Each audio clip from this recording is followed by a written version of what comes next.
Okay. Good morning, everyone. It's the convening of the Massachusetts Gaming Commission. And because we're holding this meeting virtually, we'll do our roll call. Good morning, Commissioner O'Brien. Good morning. I am here. And good morning, Commissioner Hill. Good morning. Good morning, Commissioner Skinner from DC on college drop-off. Good morning. Good morning. And then Commissioner Maynard, good morning. Good morning, Madam Chair. Okay, we'll get started. It is August 8th, and it's public meeting number 470, and we're going to turn right to Interim Executive Director Grossman for an administrative update. Good morning, Todd. Good morning, Madam Chair, Commissioners, and all who are joining. In the interest of time, there are a few issues I'd like to mention today, but plan on offering a more robust update at a future commission meeting. Sorry for the noise if it's loud. It feels like my house is about to blow over with the rain here, which leads me into my first area, which is the progress of the Boston office. Just real quick, environmental tests have been performed in the office and confirmed that the space is dry. They've also tested the air, and results as to that will be available shortly. By the end of this week or early next week, we should have some construction plans available for our review. As you know, our team has been working remotely largely for the past couple of weeks, and there are likely a few more to come. So I will certainly keep you apprised of that particular situation. Secondly, as it pertains to our sports wagering division, with Sterl Carpenter's departure, efforts are well underway to ensure the division is properly constructed and staffed. There are, of course, a number of moving parts there, and so that there are several internal units within the commission that are addressing this matter. Our plan is well underway and coming together, and I'll certainly report back to you as to progress and status on that front very shortly as well. And finally, I just wanted to offer a few words about daily fantasy sports. Of course, as you well know, the law requires the commission to collect taxes on such operations in the Commonwealth, and we have constructed that program to do just that, and it is up and running. I'll report back to you as to the details of that shortly. Of late, though, it's also been a great deal of activity surrounding the boundaries of sports wagering relative to daily fantasy sports, and whether there's actually some overlap between the two. That is to say, whether there are certain activities that are offered by DFS operators that may be considered sports wagering activity. That's been addressed in a number of jurisdictions now, and it's been discussed publicly. So I just wanted to note that we are certainly aware of this issue, and we're in the process of reviewing it. And I will, of course, keep everyone apprised as to any thoughts we have, and it's certainly an issue that the commission may need to address directly itself. So that is an issue before us that is starting to take shape.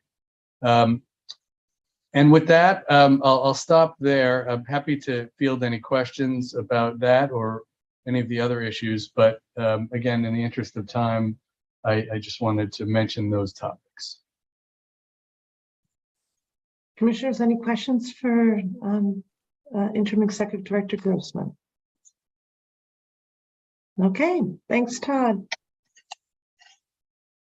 And then we have a legislative update from Commissioner Hill and Grace Robinson in her External Relations Manager capacity. Good morning, Grace. Good morning, Brad. Hello, Madam Chair. I think we're going to turn it over to Grace first. Yep, I'll kick it off. So for starters, as everybody knows, or most of you should know, last week on Monday, the legislature passed and the governor subsequently signed a supplemental budget that included horse racing and simulcasting extension. And so the extension runs through December 15th, 2025. So that's a 2.5-year extension, which is great news. Within that supplemental budget, there was one other piece dealing with the gaming, racing, which includes language amending Section 2 of Chapter 128C to allow horse racing and greyhound dog racing meeting licensees in Suffolk, Bristol, and Norfolk counties to simulcast at any location within those counties approved by the commission. So that was one other piece in the SUP. So I'll pause there on the supplemental budget if there's any questions on that. Just a quick question, Grace. It's Suffolk, Norfolk, and the third one, please. Bristol. Thanks. Any questions, commissioners, on that legislative update? All right, thank you. And there was one more piece. The legislature also sent the budget to the governor last Monday as well. So she has 10 days to review the budget and sign it. So I'm going to turn it over to Commissioner Hill for just a quick update on the budget. You're on mute, Commissioner Hill.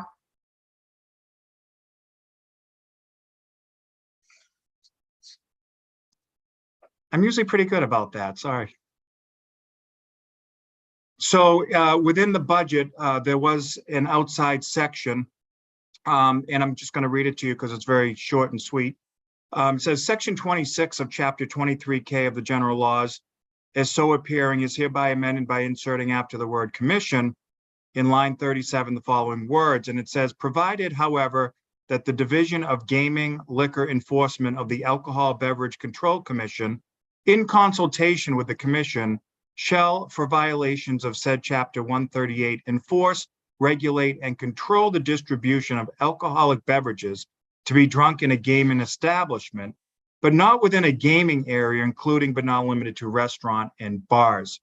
So this language was adopted by the legislature. It was sent to the governor. And as Grace said, she has her 10 days to look at these outside sections and either sign, send back amendments, or veto.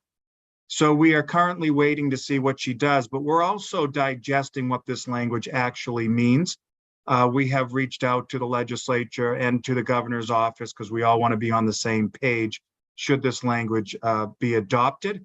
My hope is that by Thursday, which is the 10 days, that we will have a good answer of what this actually does and what it will mean for the Gaming Commission and, of course, GU and others when it comes to how we're going to handle alcohol beverage incidences at the casinos.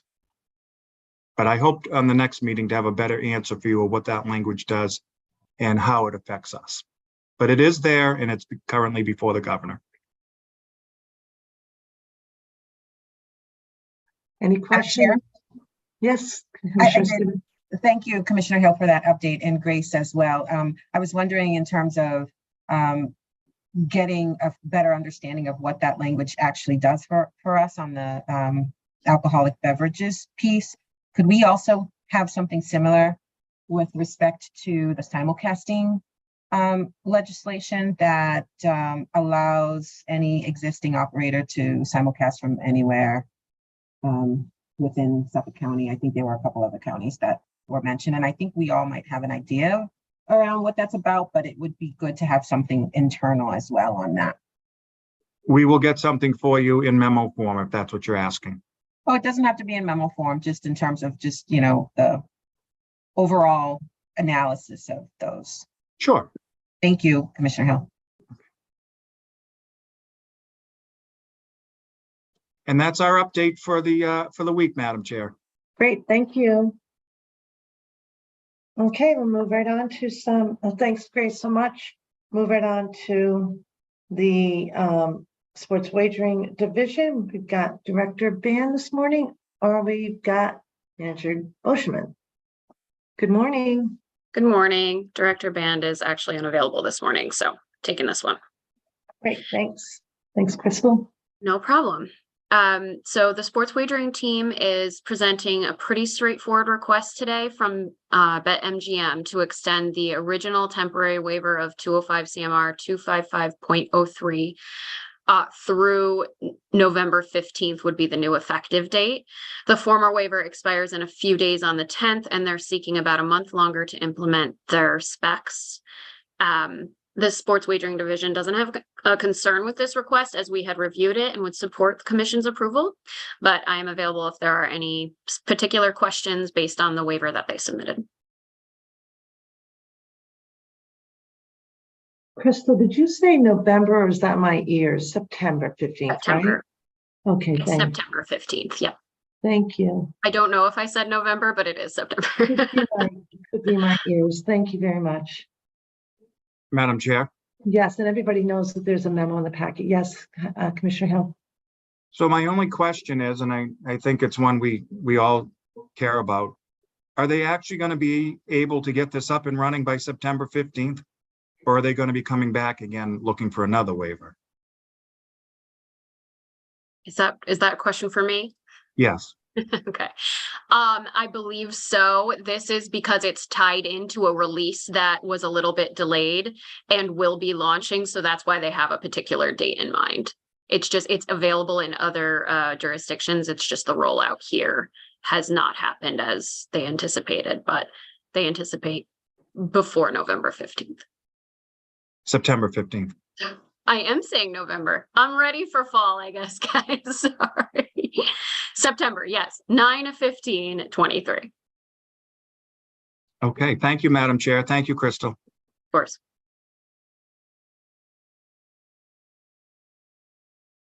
Any other questions, commissioners? The chance to see Commissioner O'Brien saying no. Anyone else? All set? Okay. And you do need a vote today, correct, Crystal? Yes, please. Thank you. Do I have Madam a Chair. motion? Thanks, Commissioner. I move that in accordance with 205 CMR 202.03(2), the commission issue a waiver to BetMGM from the requirements outlined in 205 CMR 255.03(3) through September 15, 2023, as granting the waiver meets the requirements specified in 205 CMR 102.034 and is consistent with the purpose of GL Chapter 23N. Second. Thanks. Okay, with a second from Commissioner Maynard. Any questions? All right, Commissioner O'Brien. Aye. Commissioner Hill. Aye. Commissioner Skinner. Aye. Commissioner Maynard. Aye. And I vote yes, 5-0. Excellent. Thank you, Crystal. Nice memo. Very, very clear and helpful for us. Great. Thank you. Okay, have a good day.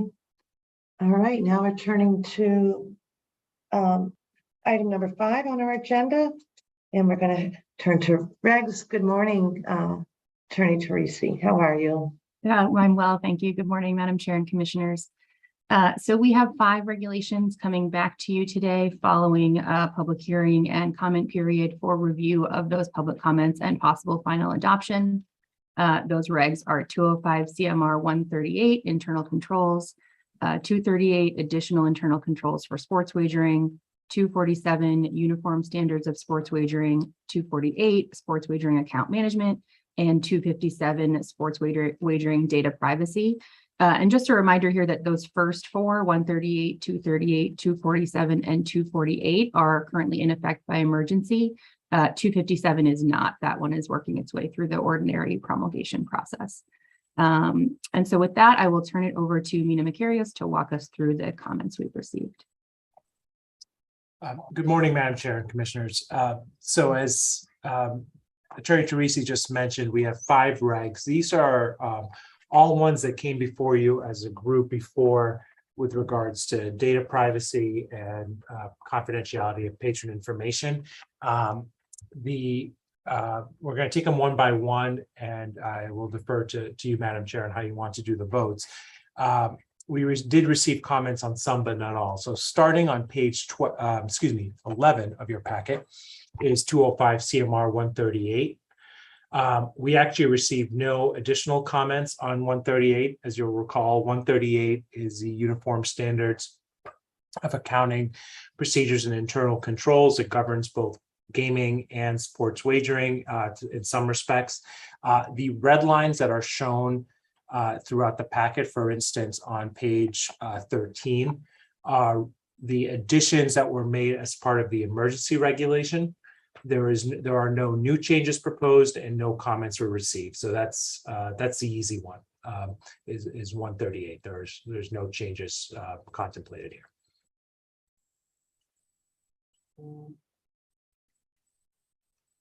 Any questions, commissioners? I think in this case, it'll make sense to vote after each one I think that's right. So, any questions on this one? Haven't been any further comments? Commissioners, are you prepared to move then on this one? Everybody's looking up, hearing the thunder. Madam Chair, I move that the commission approve the amended small business impact statement and the draft of 205 CMR 138 as included in the commissioner's packet and discussed here today. And further, that staff be authorized to take the steps necessary to file the required documentation with the Secretary of the Commonwealth to finalize the regulation promulgation process. Second. Okay, great, thank you. Any questions or edits? Okay, Commissioner O'Brien. Aye. Commissioner Hill, Aye. Commissioner Skinner, Aye. Commissioner Maynard, Aye. and I vote yes, 5-0. Excellent, there we go. Next. Attorney All right. Curious. The next regulation is 205 CMR 238. That appears starting at page 92 of your packet. In this case, we have no proposed changes, but there were a handful of comments. The comments, by the way, appear starting on page 171. There's a matrix of comments. I know there's a lot to look at, so I'll try to instead tell you where in the reg each comment would show up and discuss the comment that way. So there are three sections where we received comments. Again, 238 was promulgated by emergency with the additions shown in red line starting on page 92. These are the sports wagering specific internal controls. We received no comments on the new definitions in this case, but the first set of comments we received were regarding 238.11, which is on page 101. These comments suggested that the three layers of staffing, as was suggested, for ticket writers and the kind of oversight was unnecessary. We are not proposing any changes. We did not propose any changes in this regulation this time around. This portion of the regulation has been in since prior to the most recent emergency adoption in April. So we would recommend no change, but just wanted to note the comment had come in. The next area that received some comments was in 238.25, which appears starting on page 109. We received comments on a couple of portions in here.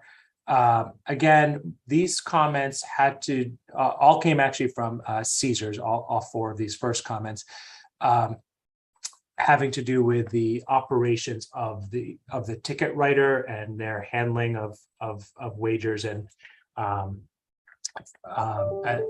at this point, the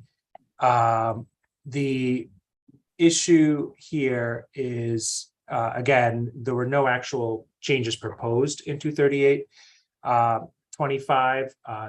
The comments all relate to sort of the day-to-day management of ticket writers and what they can and can't do. But these are regs that have been in place. And so my suggestion would be, again, no comment, no changes.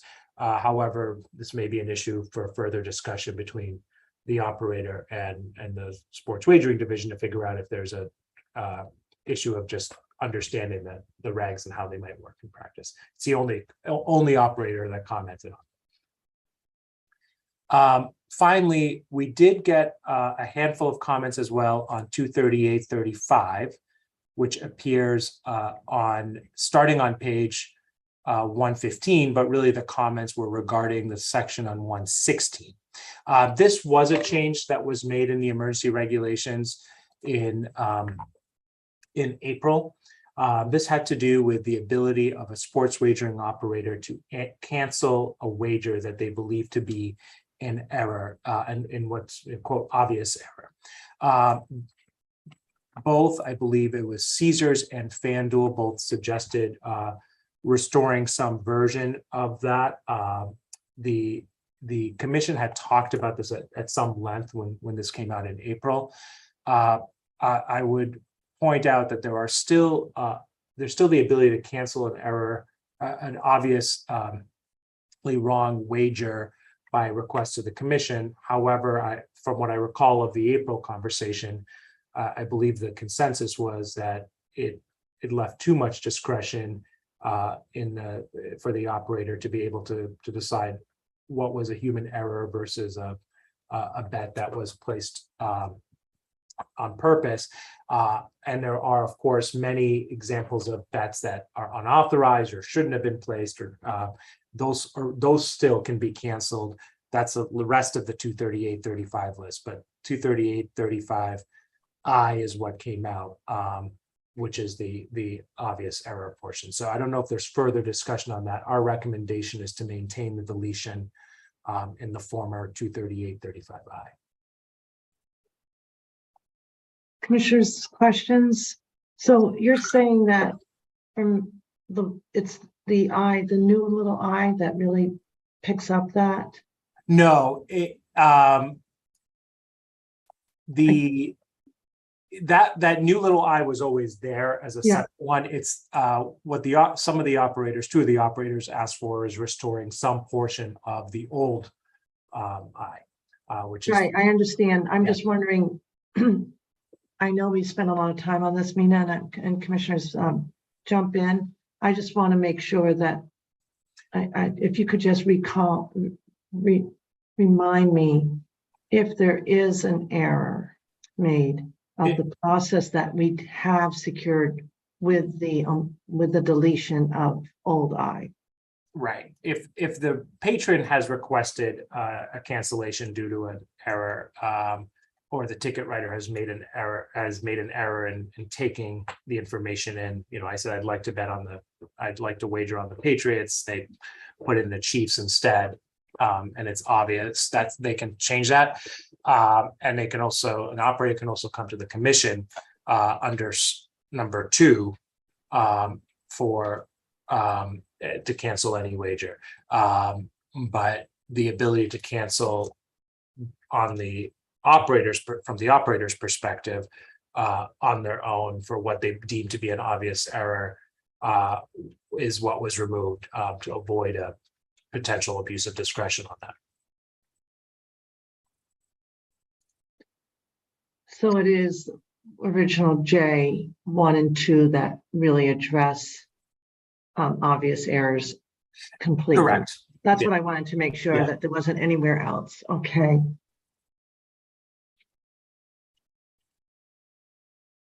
Any questions on that, commissioners? Okay. And with that, I think that's all the comments for 238.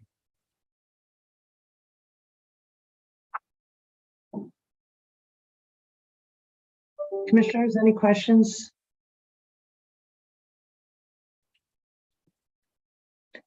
All right, then I think if we're going to vote, we'll do it on an individual motion again, please. Commissioner Hill, you look ready. I'm having issues with this, with my mute button. That's okay, Commissioner, either one. I am ready. If Commissioner O'Brien's ready, go ahead. Certainly. I move that the commission approve the amended small business impact statement and draft of 205 CMR 238 as included in the commissioner's packet and discussed here today, and further that the staff be authorized to take the steps necessary to file the required documentation with the Secretary of the Commonwealth and finalize the regulation promulgation process. Second. Any further discussion? Okay, Commissioner O'Brien, Aye. Commissioner Hill, Aye. Commissioner Skinner, Aye. Commissioner Maynard, Aye. and I vote yes, 5-0. Thank you, excellent work. Okay. Item C. All right. 205 CMR 247 appears at page 126 of your packet. This is the uniform standards for sports wagering. The April updates were largely, although not exclusively, to address data privacy and confidentiality issues. We did receive a number of comments here, and we are also proposing a few additional edits from the last go around in the regulations.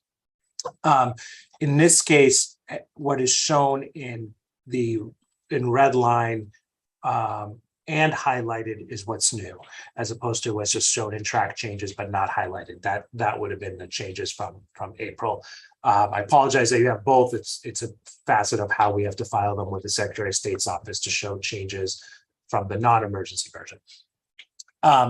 So the first proposed change appears at 247.03. This was actually discussed but did not appear to have been captured 247.03.1 in the emergency regs. The decision from the commission in April was that only an operator could request approval of an addition to the wagering catalog or to their and to approved events. So that change is made. There are corresponding changes in number 3 in 247.03.3. And that really takes care of that. And I don't know if there's any further questions on that. That was just a cleanup from the last discussion. Any questions on that? And the operator is a Massachusetts operator, correct? That was by Correct. definition. Correct. Yes, by definition. Yeah. All right. I'm hearing no questions, Mina. So do we Okay. have a motion, commissioners? Oh, sorry, Madam Chair, there's more in Oh, 247. so sorry. Yeah, that's all right. I wish it was that simple, but we have a I little know. bit. I've got Commissioner O'Brien's vacation day on my mind. I even though understand. No, we're making I'm good hoping progress. there's a movie in her day today somewhere. All right. 247 0311, which appears on page 131, did garner at least one comment. This was the issue that I think also came up at that same meeting. We're not proposing any new language, but this was a question. There was a question raised I just thought I'd address here regarding this is the new language that was added regarding cancellation of portions of a wager. For instance, a multi event parlay or multi-part parlay, that only the part that is canceled, that only the part that's unauthorized is canceled, not the whole thing that goes out. And the question was, does this only refer to limited to events? For instance, LIV golf was the example used, or wager categories like wagers or injuries, or is inclusive of all unauthorized or prohibited items, for instance, known outcomes? And the short answer is it's both. It's any unauthorized bet that would be canceled. So that's just a question we got. There's no request to change the comment to change that. Moving further down, we did receive a few comments on the proposed language in 247.07, the acceptance of sports wagers, and that appears starting on page 138, although the changes really appear on 139 here. There are a couple of comments on subsections 10 and 11 suggesting one in 247.07.10. This is actually linking back to the section regarding cancellation of wagers for obvious error, and there's sort of a corresponding comment to the one we addressed in 238 that was asking for reconsideration of that. Obviously, as you just voted, you're preserving the language as voted in the emergency, so no change was warranted in subsection 10 at the bottom of page 139. Subsection 11 is similar. It has to do with the cancellation of wagers, and again, no change was actually proposed there, and we're not. I think the recommendation was to give ticket writers more ability to cancel wagers. In line with our discussion of 238, we're not suggesting any changes there.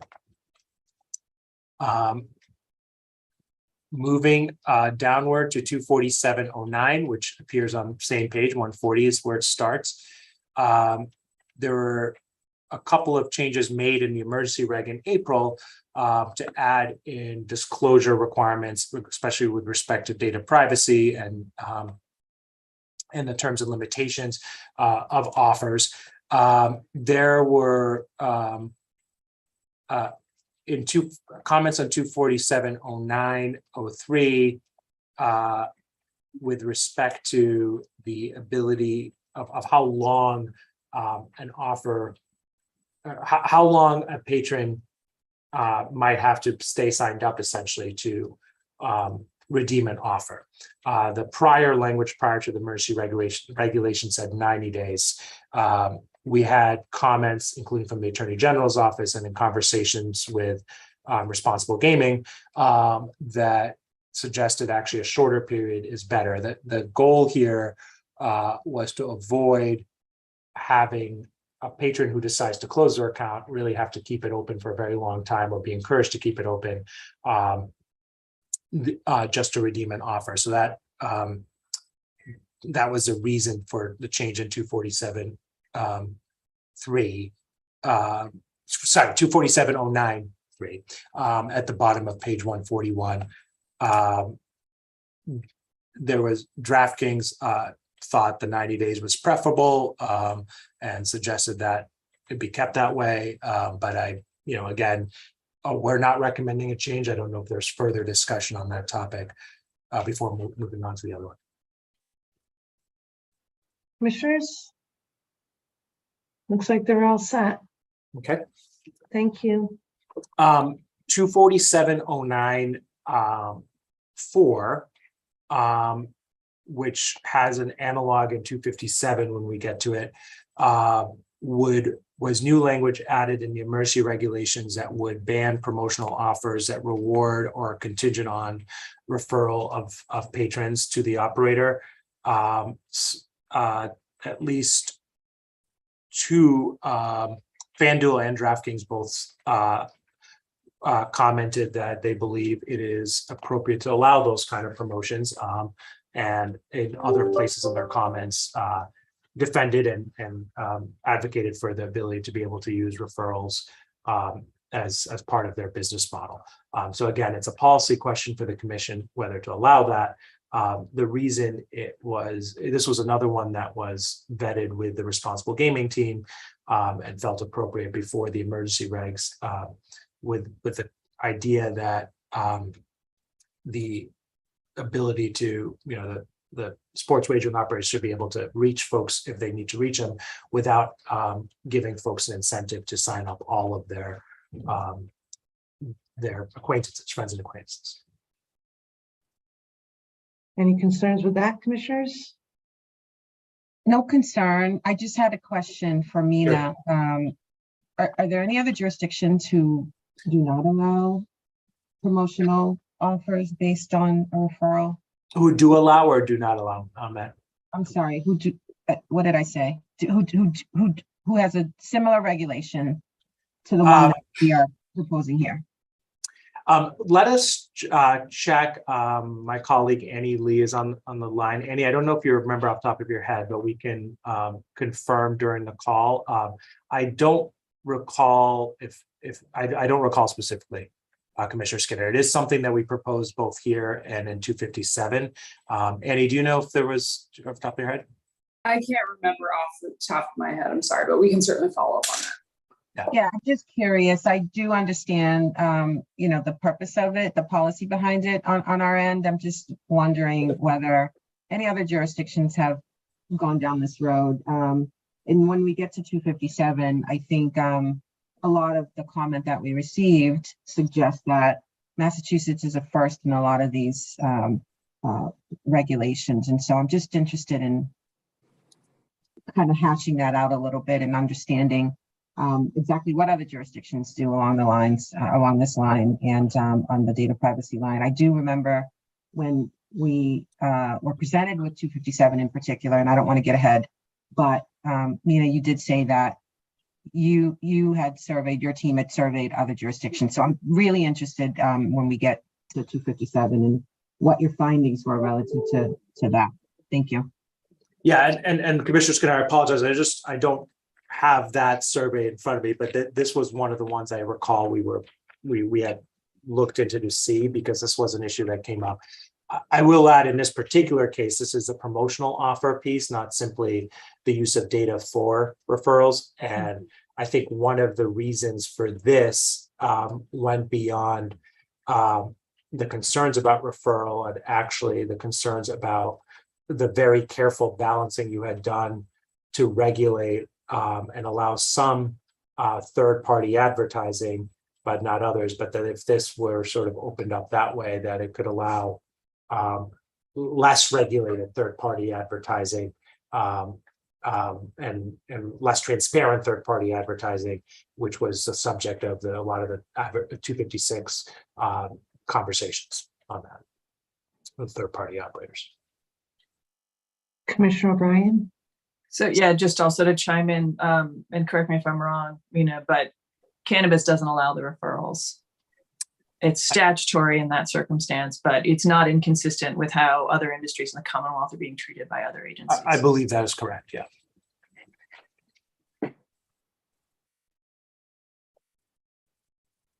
Okay. Madam Chair, I believe that is it. Let me just double check that there's no comment I'm missing, but I believe that is it for 247.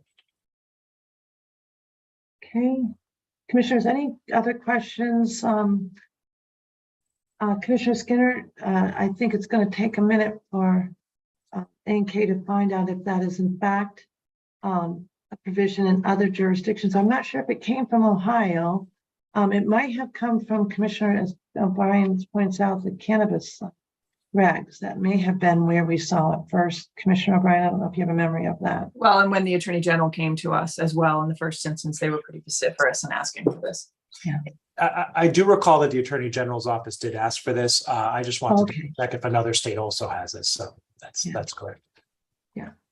So Commissioner Skinner, do you need more information before this to move on this, or are you satisfied now with that input?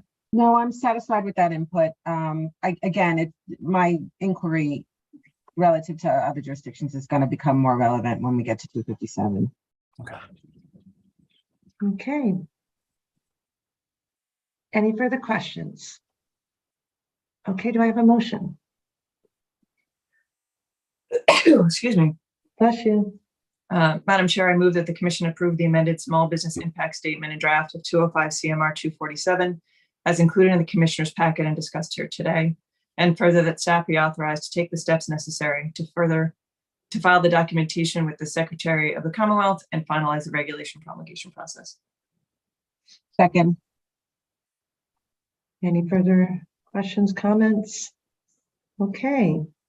Commissioner O'Brien, Aye. Commissioner Hill, Aye. Commissioner Skinner, Aye. Commissioner Maynard, Aye. and I vote yes, 5-0. There we go. Nice work. All right. 248. Nina? Thank you. So Madam Chair, this one begins at page 146. This is the last of the four regs that were updated by emergency in late April. These have, again, these are the sports wager account management. So there were some data privacy updates. Like the prior one, changes that are shown in just track changes were ones made as part of the emergency reg. Highlighted changes are new. And we did receive a few comments here, so I'll just walk through those. The first comment, and there's a corresponding change, is on 248.03. This is account registration. This is on page 148. There was a concern from at least two of the commenters that or perhaps it's just one and may have gone cut, that the ability to verify the account holder's name on a debit instrument is not always possible. And that has to do with the third parties. The explanation was that it has to do with the third parties who view the information, and there's actually a little bit of a block between payment vendors, like PaySafe was mentioned, cannot always retrieve the name on the card.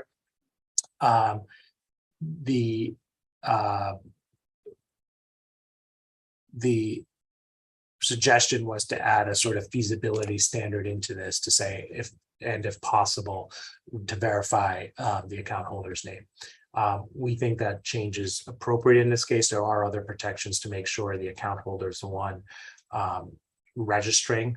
There's other verification throughout the process under 248.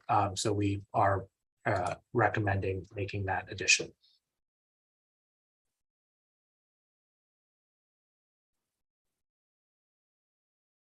Nina, is that language too broad? And if possible, I guess I'm suggesting that we should narrow it a little bit to sort of only consider in the possibility whether the third-party vendor has the functionality available or the capability to do that.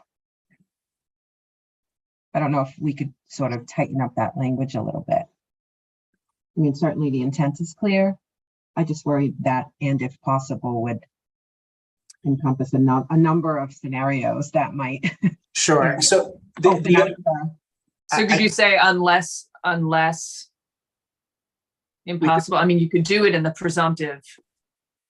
you could And have the certainly say, ban be unless you can show me you can, as opposed to the other way.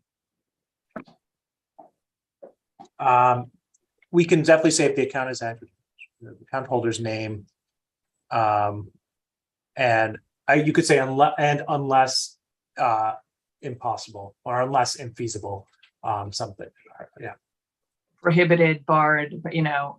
Well, so the issue isn't simply that it's barred, Commissioner Bryan. I think one of the concerns that came up, for instance, is if Just factually impossible. Yeah, or that just doesn't come up as a hit. So for instance, if somebody enters their account as Dave, I'll use my colleague Dave Mackey as Dave Mackey, but their debit card says David S. Mackey, that would come up as a non-match. And it may not be possible to confirm all of that because the account holder may not have entered all the information the same exact way. That's one of the other concerns that came up. So I think one way to say might be to say, and unless technically or infeasible, or When I say impossible, when I just or unless impossible, yeah, we could say that. It has the same meaning, but I understand the desire to sort of shift the presumption. So right. and unless impossible, whether the debit instruments, we can make that change. Yeah, I think that works. Thank you. Looks like you've got an extra and there too. Yes, we'll take care of that.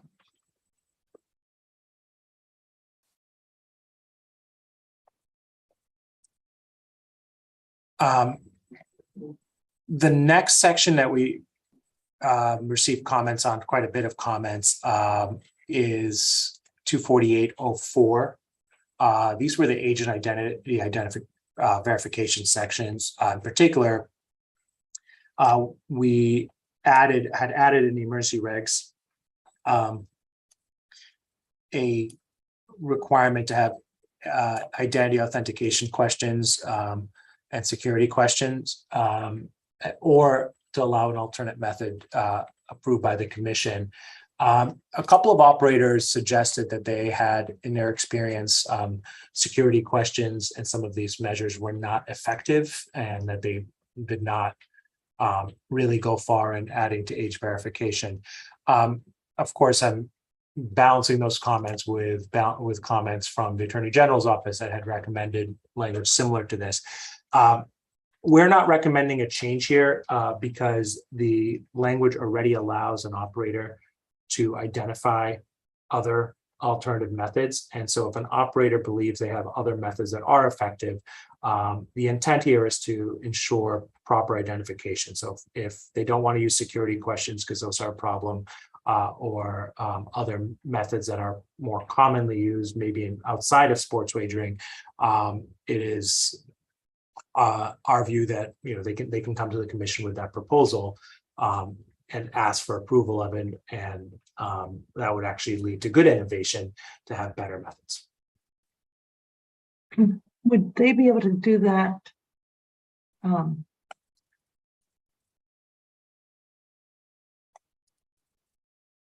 We haven't, because it's not effective, we haven't had that inquiry yet. We haven't seen any alternatives, right? Well, this has been effective as an emergency reg. That's right, okay. I am not aware that there have been any requests to do this. I'm interested, Yeah. I think they bring up a really good point. So I think it's clear there's an alternate, so. And the AG's office approved that. Yes, I believe this may have been their suggestion initially, if not the Excellent. exact Thank language, the concept. Excellent, thank you. Any questions or comments other than my clarifier? Okay. 24806 is the next section that is both edited and received comments. 24603, 24806.3, I should say, on page 150. These changes were largely to add in the cross references and define terms for personally identifiable information and confidential information. There were some comments. First, there was a comment that suggests personally identifiable information is not defined in the statutes or regs.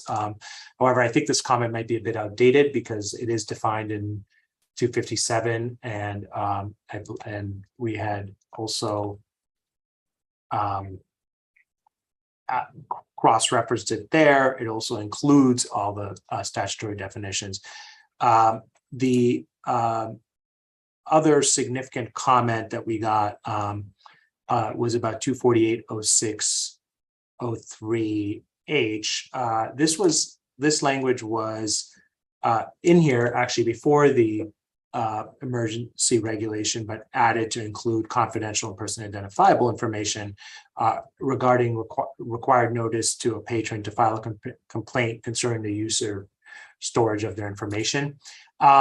The concern that was raised was that this might lead patrons to some confusion with state law or knowing what their rights actually are or overstating it. Again, this is language that was worked on with the Attorney General's office, who does handle these issues under other areas of state law.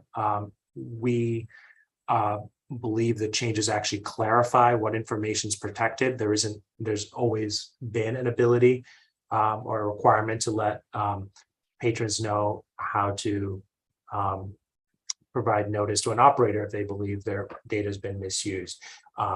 If we think it's a valuable tool, and the reality is, I think folks realize there are probably overlapping ways to deal with data security issues, and this is not intended to be exclusive. So we're not recommending a change in response to that comment.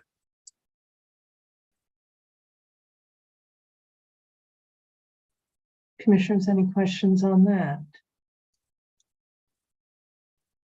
All set, Nina. Okay. And then the last comment, sorry, on 24806.3, were actually, this was language that has not changed since the emergency reg, but BetMGM noted that automated decision-making and profile, this is regarding subsection J, and profiling our terms of art, and there is a concern, which we'll talk about again in 257, that the state should come up with a uniform privacy law before addressing automated decision-making or data privacy for just sports wagering. As you'll hear me say again when we get to 257, our view is that if there is state law that ultimately supersedes this, it of course will govern. these are regs, so you'll have an opportunity to update them. There are unique concerns for data privacy in this industry, and I think the commission has recognized that before, and certainly has been encouraged by responsible gaming advocates to include this as well, and data privacy advocates. So we would not recommend changing that. We understand the concern about dueling laws, but we think there's ample opportunity to affect that when the legislator is going through it, for the same kind of interactions that Commissioner Hill mentioned a couple of minutes ago, as well as during future regulatory drafting.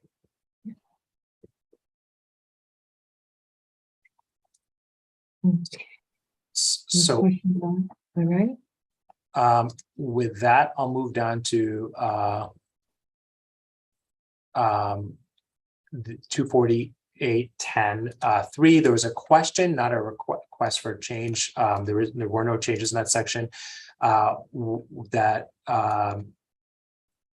There's a question was asking if patrons deposit money with a credit card in jurisdictions outside of Massachusetts, travel to Massachusetts, will those funds be available to them?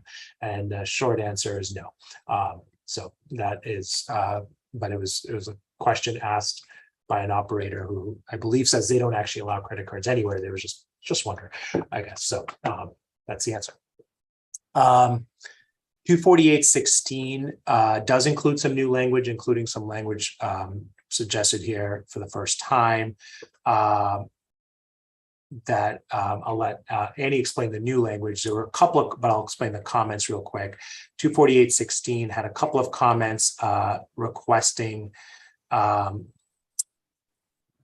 clarity, and in some cases pushing back on the conspicuous display of self-imposed limitations. There was some concern that this might be too much, may cause too much friction for the patron when they go into bet. I think I don't want to put words in Director Vanderlinden's mouth, but I think from the responsible gaming standpoint, that's kind of the point, is to have a second guessing or an ability to just to pause and reflect if needed. We did already kind of come up with a compromise when this was drafted to make sure that it was prior to allowing registration into account or first deposit or first placement of a wager, as opposed to every single time, to try not to balance the user experience for those who do want to legitimately wager with those who might need the reminder.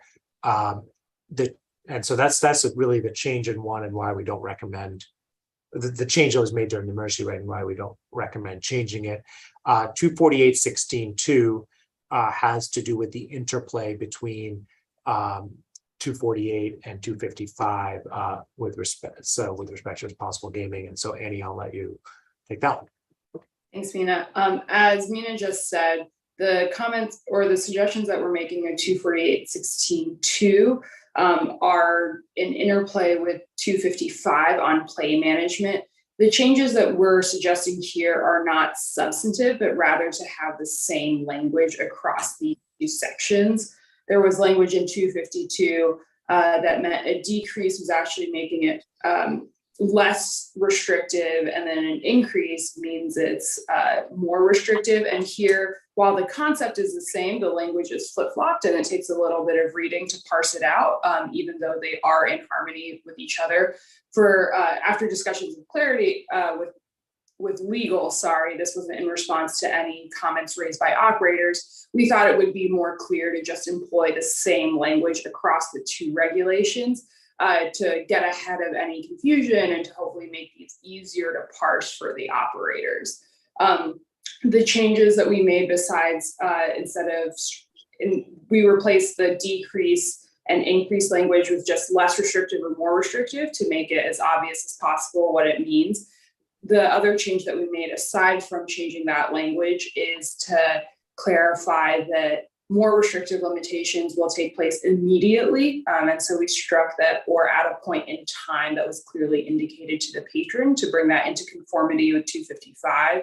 We also added the next business day. So when a change becomes less restrictive, it takes effect the next business day after the time period. So if you had a day, a week, or a monthly play management limit, it becomes effective the next business day after that period concludes. And so again, that language was added to conform this section with 255. So there aren't any substantive changes between what is proposed here and what the commission has already approved in 255.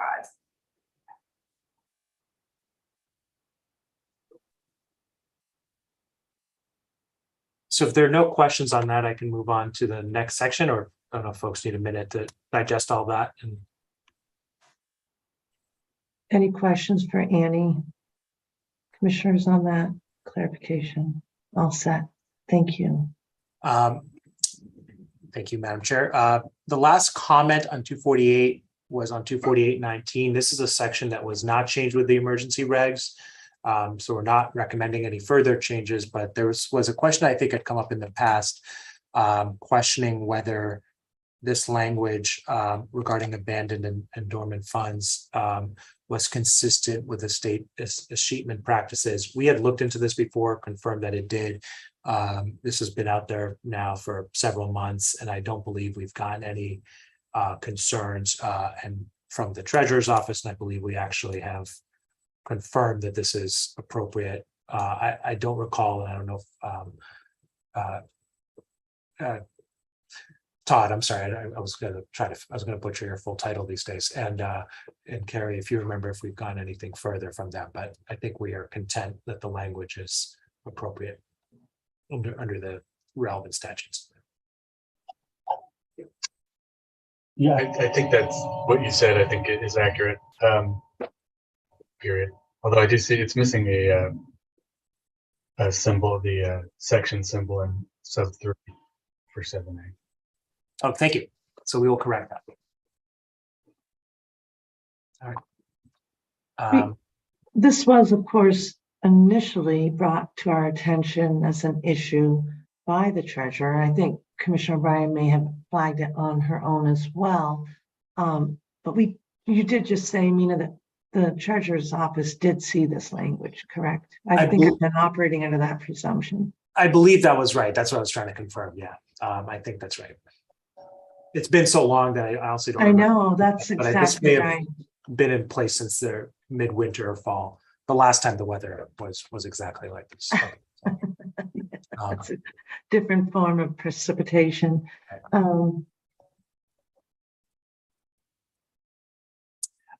With that, Madam Chair, I think that's it for 248. So we will, just to recap, we will change the one change we're in 248. And let me just get the exact site, but where we were saying if possible to say unless impossible, make the typographical correction there, as well as add the section symbol in 248.19. And I think subject to that, it's ready for a vote.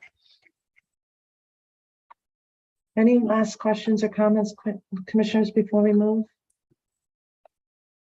All right, I'll take a motion. Madam Chair, I move that the commission approve the amended small business impact statement in the draft of 205 CMR 248 as included in the commissioner's packet and further discussed here today. And also that staff be authorized to take the steps necessary to file the required documentation with the Secretary of the Commonwealth to finalize the regulation promulgation process. Second. Thank you. Any questions, comments? Okay, Commissioner O'Brien. Aye. Commissioner Hill. Aye. Commissioner Skinner. Aye. And Commissioner Maynard. Aye. I vote yes, 5-0. Excellent. So we're on the last one, 257. We are, Madam Chair. So you have disposed of all the ones that were in by emergency regulation. This is 257 is being promulgated in the normal course, not as an emergency. So this was out for public comment. We received comments starting on page 187 of your packet. 257 itself starts at page 161. In this case, as we did with the advertising reg, I believe, we annotated in summary form, because there were a lot of comments on the same section within the reg itself, the comments. And so that way, I'm hoping makes it a little bit easier to walk through. You'll see, again, there's a couple of places where we are suggesting additional language, but we also have a couple of responses to the comments. And I think in general, we're pleased to see that overall there's a desire to, or a commitment to doing this. I think the first question the first comment starting on page 161 is the one that I referenced earlier, which is that some operators have suggested striking this entire section at the moment, relying instead on state data privacy laws and data breach laws that exist, including Chapter 93H, and waiting for more comprehensive online data privacy laws, such as are in progress, I believe, in California. The Attorney General's office, on the other hand, is urging doing this, and they, of course, are heavily involved in that as well. As I said before, our view is that there are some unique circumstances for sports wagering that warrant moving forward in a thoughtful and deliberate way, of course, but moving forward with 205 CMR 257, recognizing that one, if it is superseded by state law, that is what it is. And if it's not entirely superseded or requires clarification as a result of future state law, there'll be ample opportunity for that. So that's our reflection on the sort of moving forward generally. Madam Chair. Yes, Commissioner Hill. I agree with Mina on the unique circumstances of this industry. And there's no reason why we would not keep 257 in place. I don't think we need to wait for the legislature to come up with new laws when we have the ability to do it ourselves through regulation. And I think moving forward at this time, keeping 257 would be the prudent thing to do. So that would be my suggestion. Commissioner O'Brien. Thank you, Commissioner Hill. Yeah, no, I agree. The fact that I feel that the industry does need it. We have, I think, an obligation to do it, and then can perhaps inform the legislature if they want to then move forward on something that's more comprehensive. I'm in agreement with that, perhaps this will inspire, and I'm sure that across the Commonwealth and different industries, this is an issue everyone's facing. So the legislature is probably going to be collecting from agencies like ours on this. So I wouldn't wait either, Commissioner Hill. Any questions on that, Commissioner Skinner? Sorry. Comment. I'm in total agreement. And as was suggested in one of the comments, can you hear me okay? I just missed you a bit, Commissioner Skinner. I'm sorry. Okay. How's that? Is that better? That's better. Okay. The only thing I would say, and this was suggested in the comments, is perhaps we should look to see which portions of this 257 can be adopted on the gaming side under 23K. And we could kind of put a pin in that for further discussion and down the line. But I do think that there are some aspects of this regulation that lends itself to retail and retail gaming in terms of the use of consumer data.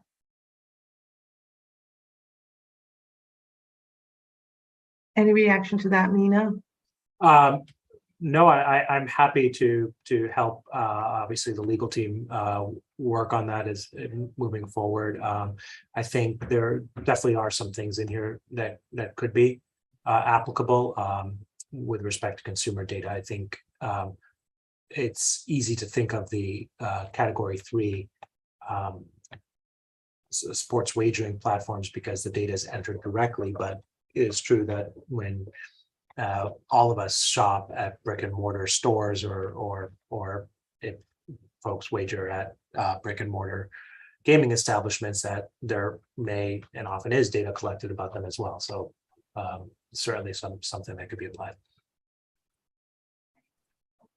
Excellent. Commissioner Mayor, you want to weigh in? I think that Commissioner Hill, Commissioner O'Brien captured it. I agree with Commissioner Skinner that it's something that can potentially be bridged. And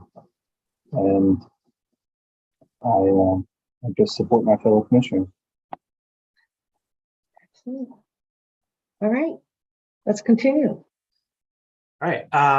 So with that general comment, next section that received some comments was within the definitions of personally identifiable information and confidential information. There were a couple of comments suggesting that the definition is too broad and should both of personal identifiable information and confidential information should really just be limited to what's covered by 93H and 201 CMR 17. I think as we discussed when we first presented this, a lot of what is really of concern in terms of consumer protection and data privacy here has to do with data about the patron's use of platforms or patrons wagering activity, as kind of Commissioner Skinner's comment led me to allude to.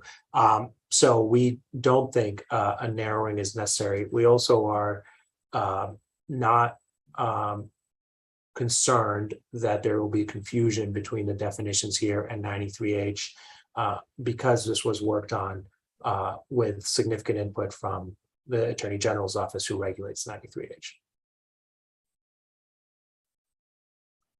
So no changes suggested for 25702. Or 01, excuse me. I can move on to 02. 25702 had a couple of comments. This is, again, just as a reminder, kind of the meat of this regulation, the data use and retention. Several operators expressed some concern that 25702(1) was too narrow and could unintentionally restrict operators' ability to use data in legitimate ways, including, for instance, catching potential fraud, catching the malicious uses, as well as legitimate loyalty programs, rewards programs, et cetera, that they might have in place. We intended the language before to be broad to include all of that. However, we do think some clarification, which is what's in yellow, is warranted. This language was suggested by one of the operators, more or less. I think it might be slightly tweaked, but essentially to list out some of the other things that might be not just a legal requirement, but good best practices to avoid malicious attacks to an operator's software or data, et cetera. So we would recommend adding that.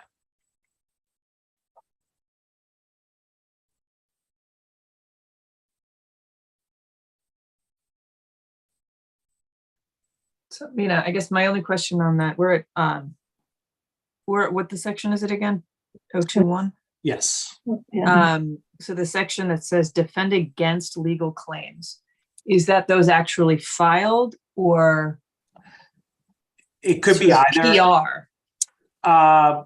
Well, I mean, the wording legal claims suggests it's actually filed. However, I think the issue here was twofold. As we understood it from the operator's comments, it was not just when, let's say, a patron files suit and says you did something wrong and the operator wants to respond, but also to the extent that, let's say, the operator is trying to defend themselves from an enforcement action by the commission or a commission elsewhere, another regulator elsewhere, being able to show that the data they retained allows them to show that they've been using data correctly or treating patrons correctly under various regulations. So I think this was always something that, frankly, I think would have been part of necessary to operate a sports wagering platform. So it's not necessary. So I don't think it's a change. It was a elucidation on it that was requested. That's the only phrase that gives me pause, given the fact that it's any other applicable laws, regulations, court orders, civil investigative demands. Not so sure they need it if that's what it means. But I guess from my view, I would make clear any vote I give in the affirmative on that language would be to that purpose and not for PR purposes. If someone just makes a broad allegation, that's not what that's for.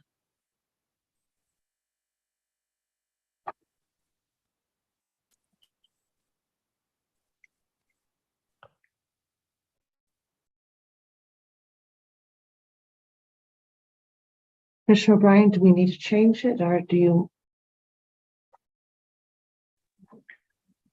I mean, I don't know, because the language that precedes it in terms of responding to any other laws, regulations, court orders, subpoenas, civil investigative demands of a governmental entity would seem to incorporate that. So I guess I'm wondering what it was above and beyond that they felt they needed to defend against legal claim, if it's within an investigative thing which is already set forth above, or in the context of a court case.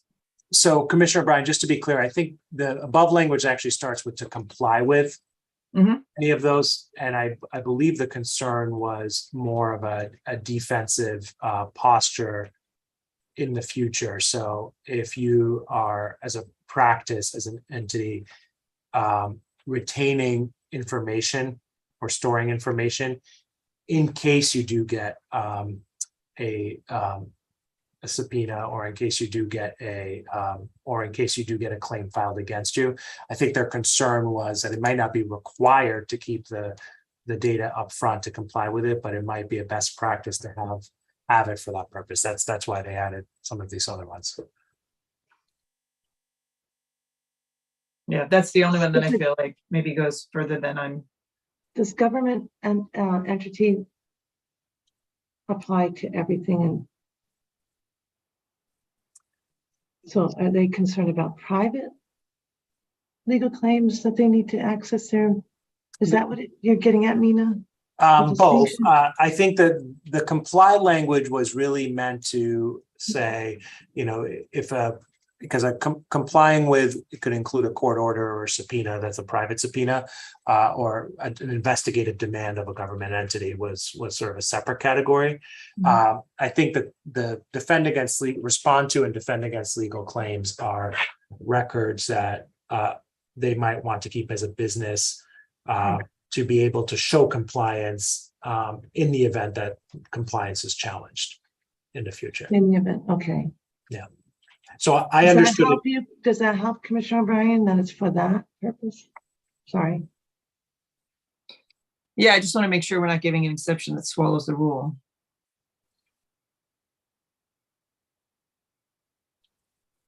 Commissioners, do you have I mean, any? they're keeping it regardless, right? So it's the use question that's addressed here, so. Commissioners, do you have any concerns? Other Commissioner Hill, Commissioner Skinner, Commissioner Maynard? He's all set.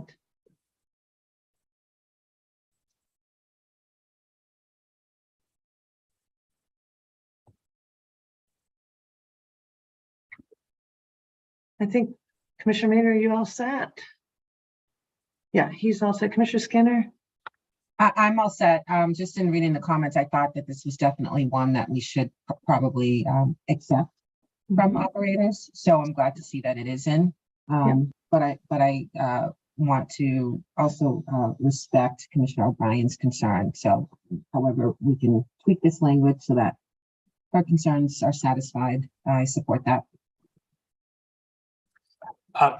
If it's helpful, perhaps small tweak that might address Commissioner O'Brien's concern might be to say after legal claims, before that comma, or actually before, just say against filed legal claims, which would avoid this being sort of open up to sort of court of public opinion battles, which I think is your concern.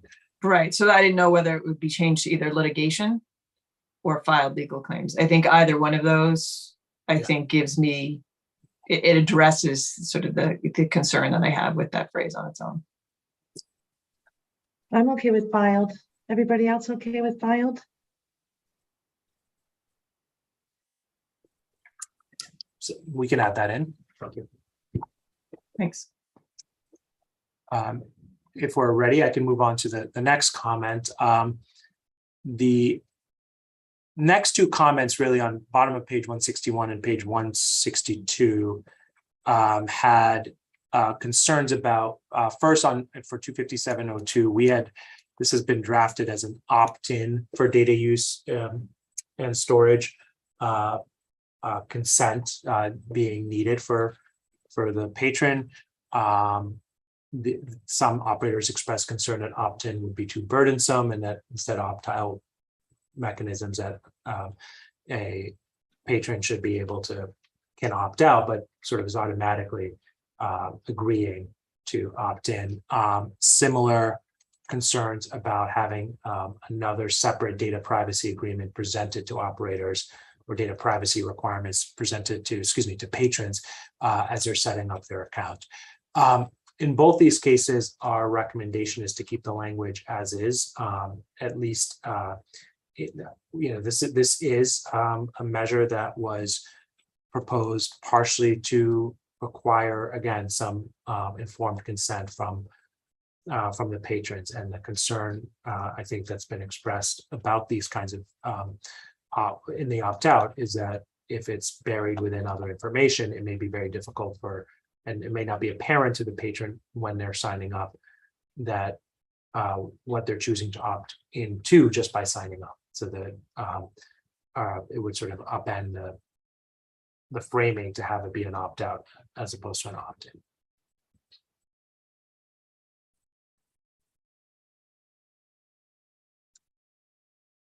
Um, 257.02.2C had to do with, there's language here regarding intervening pages, which says a patron shall not be required to confirm withdrawal of consent more than once, and no intervening pages or offers will be presented.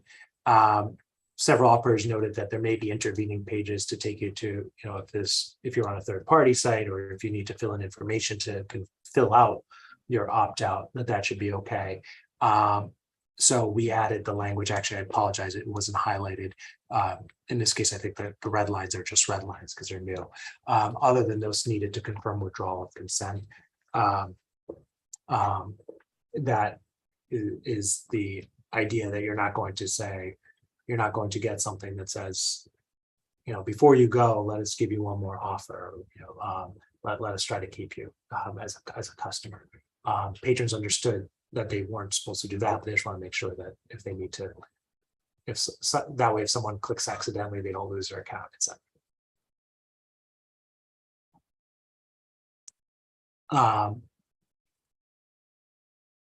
The change, so then the next comment in subsection 3, this was there's a number of comments here about the use. This was, again, one of the more discussed, as you know, when we talked about this, and probably we expected a lot of comments, and we did get quite a number. The first was sports wagering operators may not, the whole setup is that they may not use the information for a variety of purposes. One is based on to target users based on particular information, the period of dormancy or non-use. There were some commenters that said, this is kind of standard marketing practice, it should be allowed. The concern, of course, is that, as it might be standard practice in some industries. However, I think the concern here was dormancy or non-use may suggest somebody is not looking to re-engage in sports wagering, and encouraging them could lead to more addictive behaviors. Our view is that this change here is not necessary. Folks who want to engage with the sports wagering operators or place a wager have no shortage of more general advertising, letting them know how to do that and where to do that. And especially if they already had an account, they presumably know how to go back to it if they want to.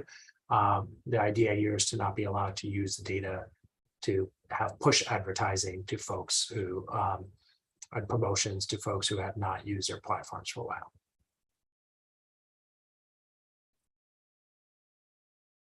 So, Madam Chair, just before we get a lot further along, so I actually have some questions about the opt-in versus opt-out piece. And the question is whether, one of the questions anyway, is what other jurisdictions require opt-in versus opt-out. And I'm not intimidated at all if Massachusetts is the first to do that. I know that this language has support by the Attorney General's office. Yeah. I want to understand to what extent these regulations were modeled after the other two jurisdictions that were mentioned, and I believe it's California.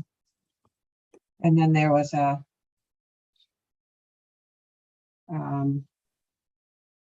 there's another jurisdiction that was heavily mentioned in the comments, GDPR, I believe. So I guess, could you just give us an understanding of what other jurisdictions have this opt-in versus opt-out, and how the comments relative to the privacy consent, how a consent to a privacy notice compares to the opt-in versus opt-out options? And ultimately, the reason why I'm asking about that is there seems to be a suggestion in the comments that some of this might be a challenge technologically. And I want to understand that a little bit. Yeah, so Commissioner Skinner, we did look, and we also looked a little bit at the question you asked. You're right, a lot of these recommendations came initially from the initial comments that came with the advertising regulations, actually from the Attorney General's office, and then updated further comments from them. My understanding is I do not believe, and Annie can correct me if I'm wrong on this, that other jurisdictions have gone to this level of detail on data privacy with respects to sports wagering in particular. However, the California regulations that you've mentioned have to do with data privacy generally, and data privacy for consumer data in general. That is one of the reasons I think that came up quite a bit in the comments, is that some of the operators' suggestion is you should wait until Massachusetts does something similar to California with data privacy generally.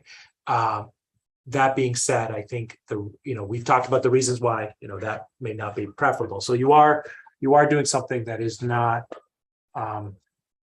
done by most jurisdictions, if any, at this point at this level of detail. Some of the exceptions have to do with, it would be where, and when we get later to sort of the use of data for interventions, both foreign jurisdictions outside the United States, I believe in the UK, as well as in New Jersey, have started to do things along these lines. So those are, that's one exception.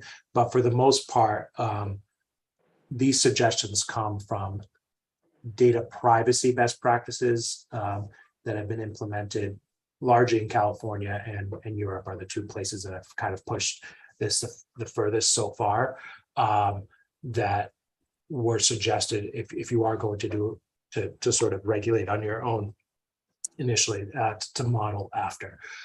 In terms of the data and sort of the difficulty of opt-in versus opt-out. Nina, before yes, you I get can- to that detail, can I just add?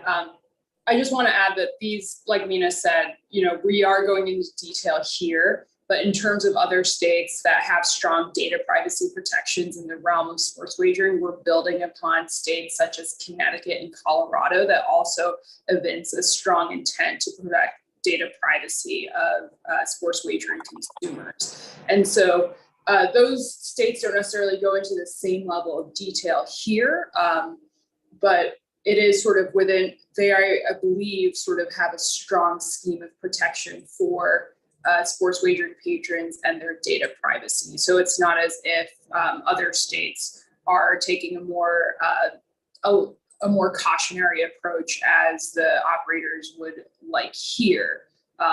There are other states, I think a lot of states are in concert in recognizing that data privacy of sports wagering is a hot topic and something that is very important and needs to be regulated. We are expanding upon that sort of general movement and providing more detail that will hopefully make it clear to the operators what is and what is not allowed.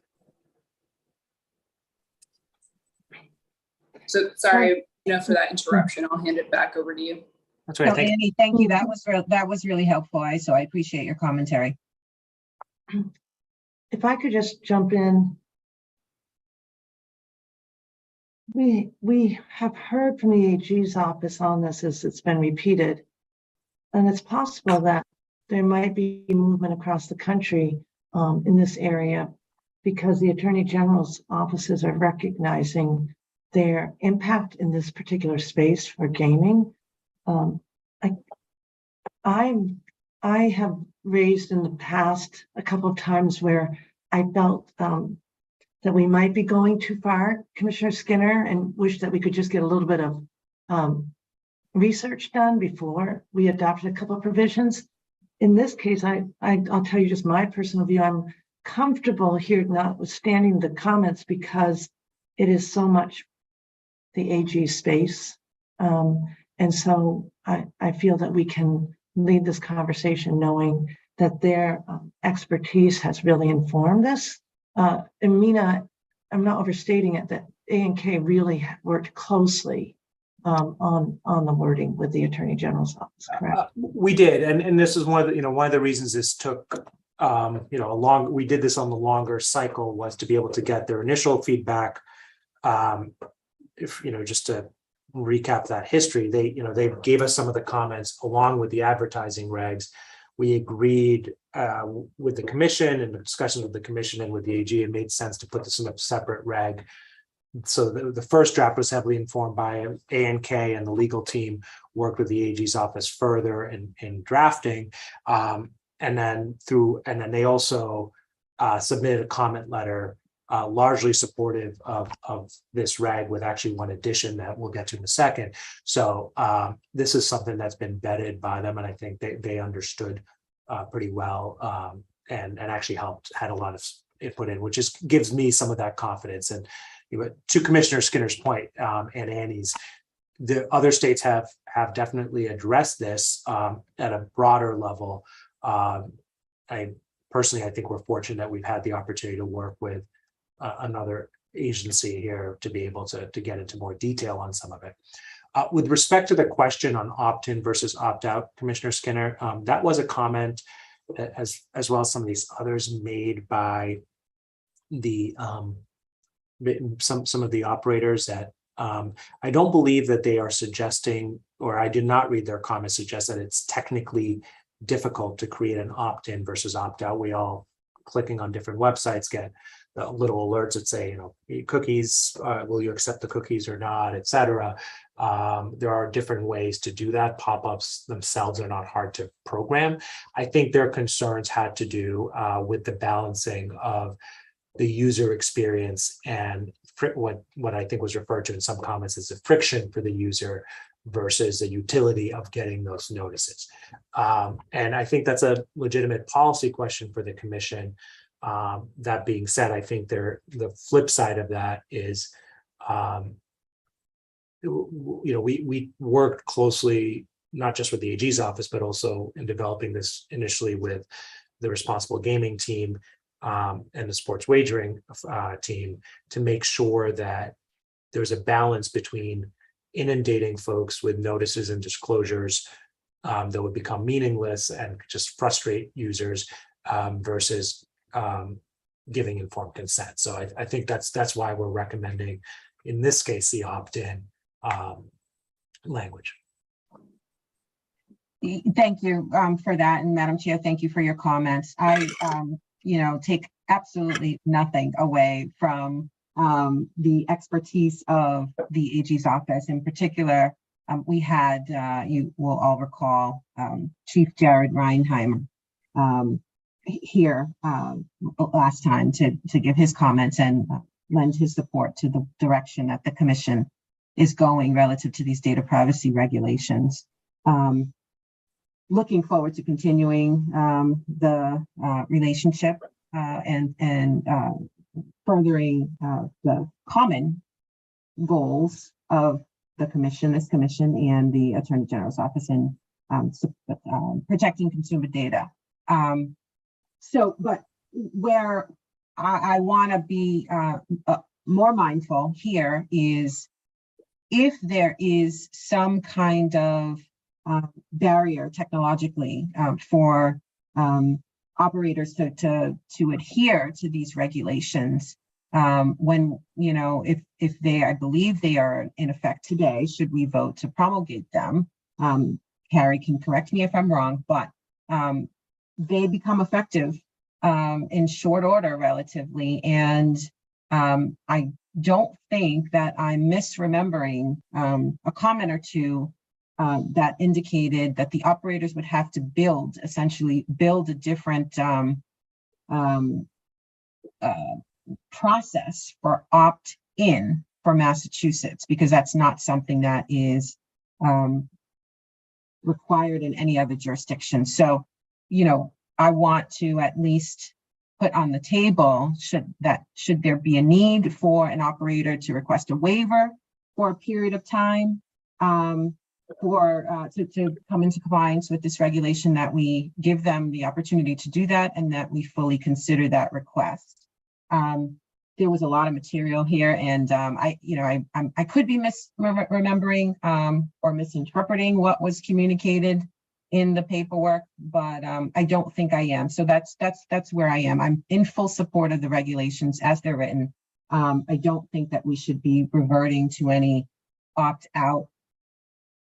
I just want to be mindful that this might be more challenging than we realize to implement should these regulations become effective tomorrow. Commissioner Skinner, I can just add to the effectiveness question, if that's helpful. So the next filing deadline for final promulgation is next Friday. So, should you vote on these today or even next Thursday, if we don't get through everything today, we could file these next week and they would go into effect on September 1st. So that would be the effective date should you, come to a conclusion on these regs today. So to Commissioner Skinner's point, though, if we all agree on the policy, which might be stretching, right?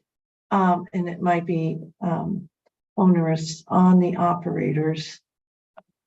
They do have the waiver. I know that Crystal's here process that they could engage in. It's just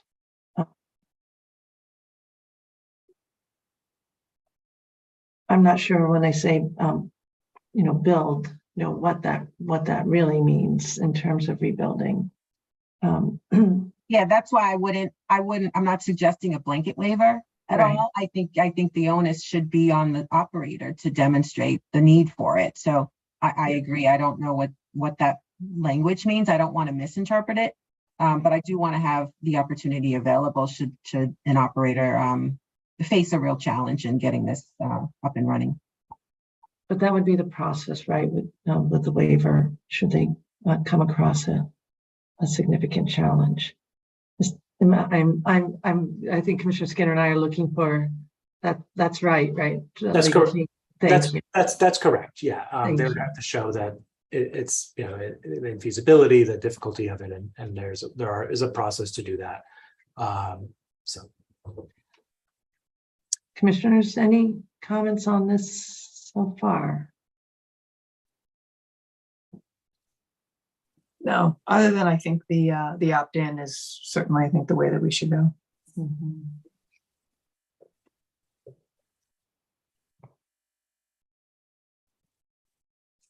okay. With that, Madam Chair, if I can, I'll move back to 257.023, and if I could, let me describe. There's sort of this is again the list of ways in which information may not be used. And it's really, again, when we talked about this last time, this had to do with the use of data, or what we know, what an operator knows about a patron through their personal identifiable information or confidential information to target further promotions, advertising, encouragements to use to them. The list is the one you had before you when we first proposed this a couple of months ago, and there were some comments on virtually all of these.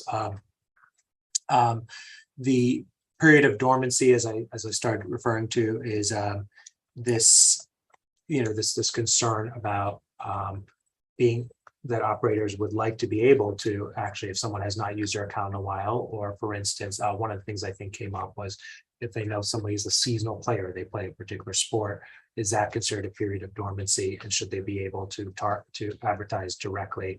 The counterbalance to that is I think that again, there's folks who want to engage, have plenty of knowledge on how to do that. I think both the commission and the operators have done enough educating of the public to know that how folks can get engagement. So the concern here is about using the data for that. But that was a concern raised on dormancy. I can stop after each one, or if you want, I can maybe go through a few of them and maybe get blanket reactions, whether ones line up or not. This kind of is a related one to the third party one. Commissioner Skinner, you had asked us about in 248, wagers made or promotional offers accepted by patrons with a known or predicted social connection to the patron. This one, along with D, there were questions about one, would that cover demographic information if folks of a particular ethnic, social background, et cetera, are more prone to engage in particular kind of sports wagering, and should they, would that be allowed, as well as sort of referral and kind of social interaction. If I know that my friend is, if the operator knows that my friend has placed a wager on the last 5 Celtics games, and I also have an account, should they kind of be able to tell me about that as a way to get me to wager more? Again, these are these regs I do not know, Commissioner Skinner. We went back and it does not look like there's another jurisdiction that has gone as far as outright saying no to referrals or to looking at data this closely. This was something that was recognized as both by the Attorney General's office, and I think when the commission talked about this last time, as a new step in the amount of detail that would be that the commission would be putting out there about how data is used or not used. There is, I think, concern about how much we know of what the operators are doing in other jurisdictions, with the exception of the somewhat limited program in New Jersey to target interventions. There has not yet been much regulatory coverage to cause public disclosure of exactly how this data is used. And I think that was one of the places where some of your other regulations started pointing to in some of what we discussed in 247 and 248. So this policy, I think we knew these potentially were concerns. Operators did express, concerns about the limitations they would have on them relative to other industries of being able to use demographic data, personal data to really push advertising to individual folks. Similarly, item E, I think I want to just pause on that one for a second. This is about computerized algorithms, automated decision making. This one has a very important language here, which is known or reasonably expected to make the gaming platform more addictive. It is not simply a way to, I think we used the terminology before, tailoring versus targeting. This doesn't limit tailoring for the person who would engage in responsible gaming in a responsible way. The Patriots fan who gets advertisements more about those games than they do about the lacrosse league game that they may not have any interest in. That this doesn't limit it. What it does limit is intentional use of that data or knowing use of that data that could be expected to make the platform more addictive. And so we're comfortable with the limits we've set. I will note there were a few suggestions in the in some of the comments, both with respect to this as well as with respect to sort of the friction issue I mentioned before, that I think some of the operators have suggested that if you make it, the user experience on these sports wagering websites has these limitations, or you're getting fewer targeted ads, that perhaps the unregulated or offshore markets, illegal markets might be preferable. I have to say, this is just my own reasoning through it. I am not. We did not find those comments terribly persuasive in this context, especially now that you do have an established industry in the Commonwealth, and it is still far easier for the person who might be dissuaded from betting because of an extra screen or because they're not getting a push ad, for them to go identify, trust, and use an offshore betting account seems not plausible from my perspective. I'm not there was no real citation to any research as a suggestion that would happen, but it's in our view, at least A&K's view, that's not a credible argument. So Mina, Director Van der Linden had the opportunity to weigh in on these regulations. I understand. I guess I hear what you're saying. I'm struggling just a tiny bit here in drawing the line between, so let me back up. Is there so should the operator assume, are we asking or suggesting that the operator must assume that there's a break in play because it's intentional, because someone is struggling with gaming when they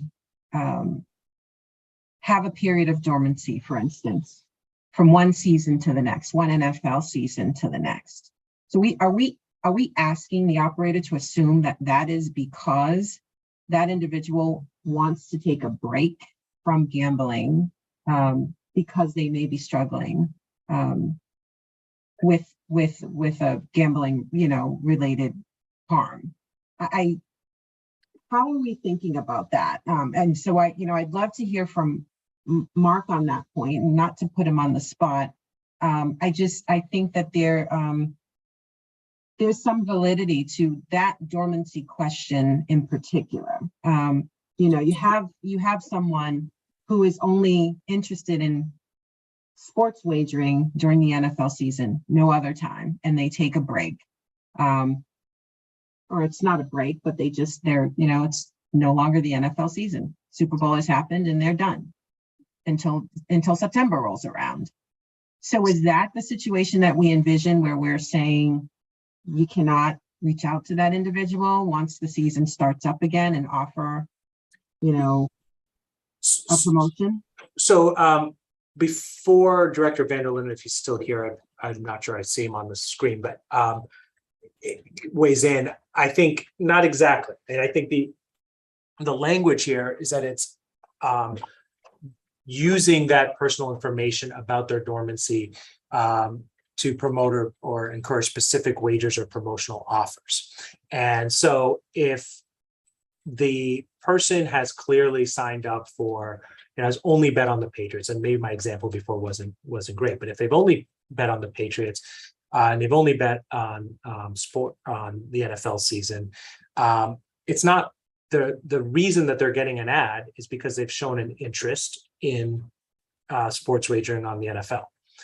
It's not based on their dormancy and the fact that there was no NFL games for the 2 weeks a year when there are now no NFL games.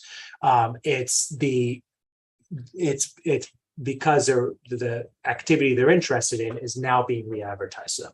What this language is intended to do is to say to operators, it is the commission's policy and the commission's rules that you will not set up, whether it's algorithms or research departments doing it manually, ways to figure out how do we re-engage the person who hasn't bet in a while. We had, we've all, I don't know, I'm thinking of just sort of the basic, stores online that will send you the, we haven't seen you in a while ads. Now that's the sort of external facing part of it. For them to know that about me has some data loaded in. What we're suggesting is don't use that data. However, if let's use the same kind of plain vanilla example that's not sports wagering. If I seem to buy this a new phone case every time a new iPhone comes out, and a new iPhone comes out, and that company sends me, hey, we've released some new phone cases, there's no problem with that. Just like there's no problem with saying there's a Patriots game this week. The NFL season has restarted. That's different than targeting someone for a period of dormancy and because of their non-use of the platform. And that's what we're saying that should not be built into the advertising. That's what this language would be saying, should not be built into the targeted advertising. Someone hypothetically who will only bet on the Patriots during the NFL season.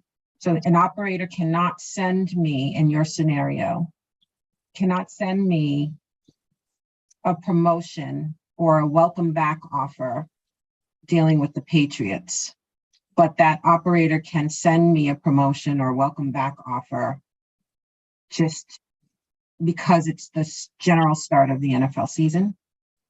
Correct. I mean, what these regulations are intended to do are to alter, or hopefully not alter if the regulators or the operators aren't doing this already, but to make sure that the operators are not using what they know about patrons in a way that it causes a greater likelihood of irresponsible gaming.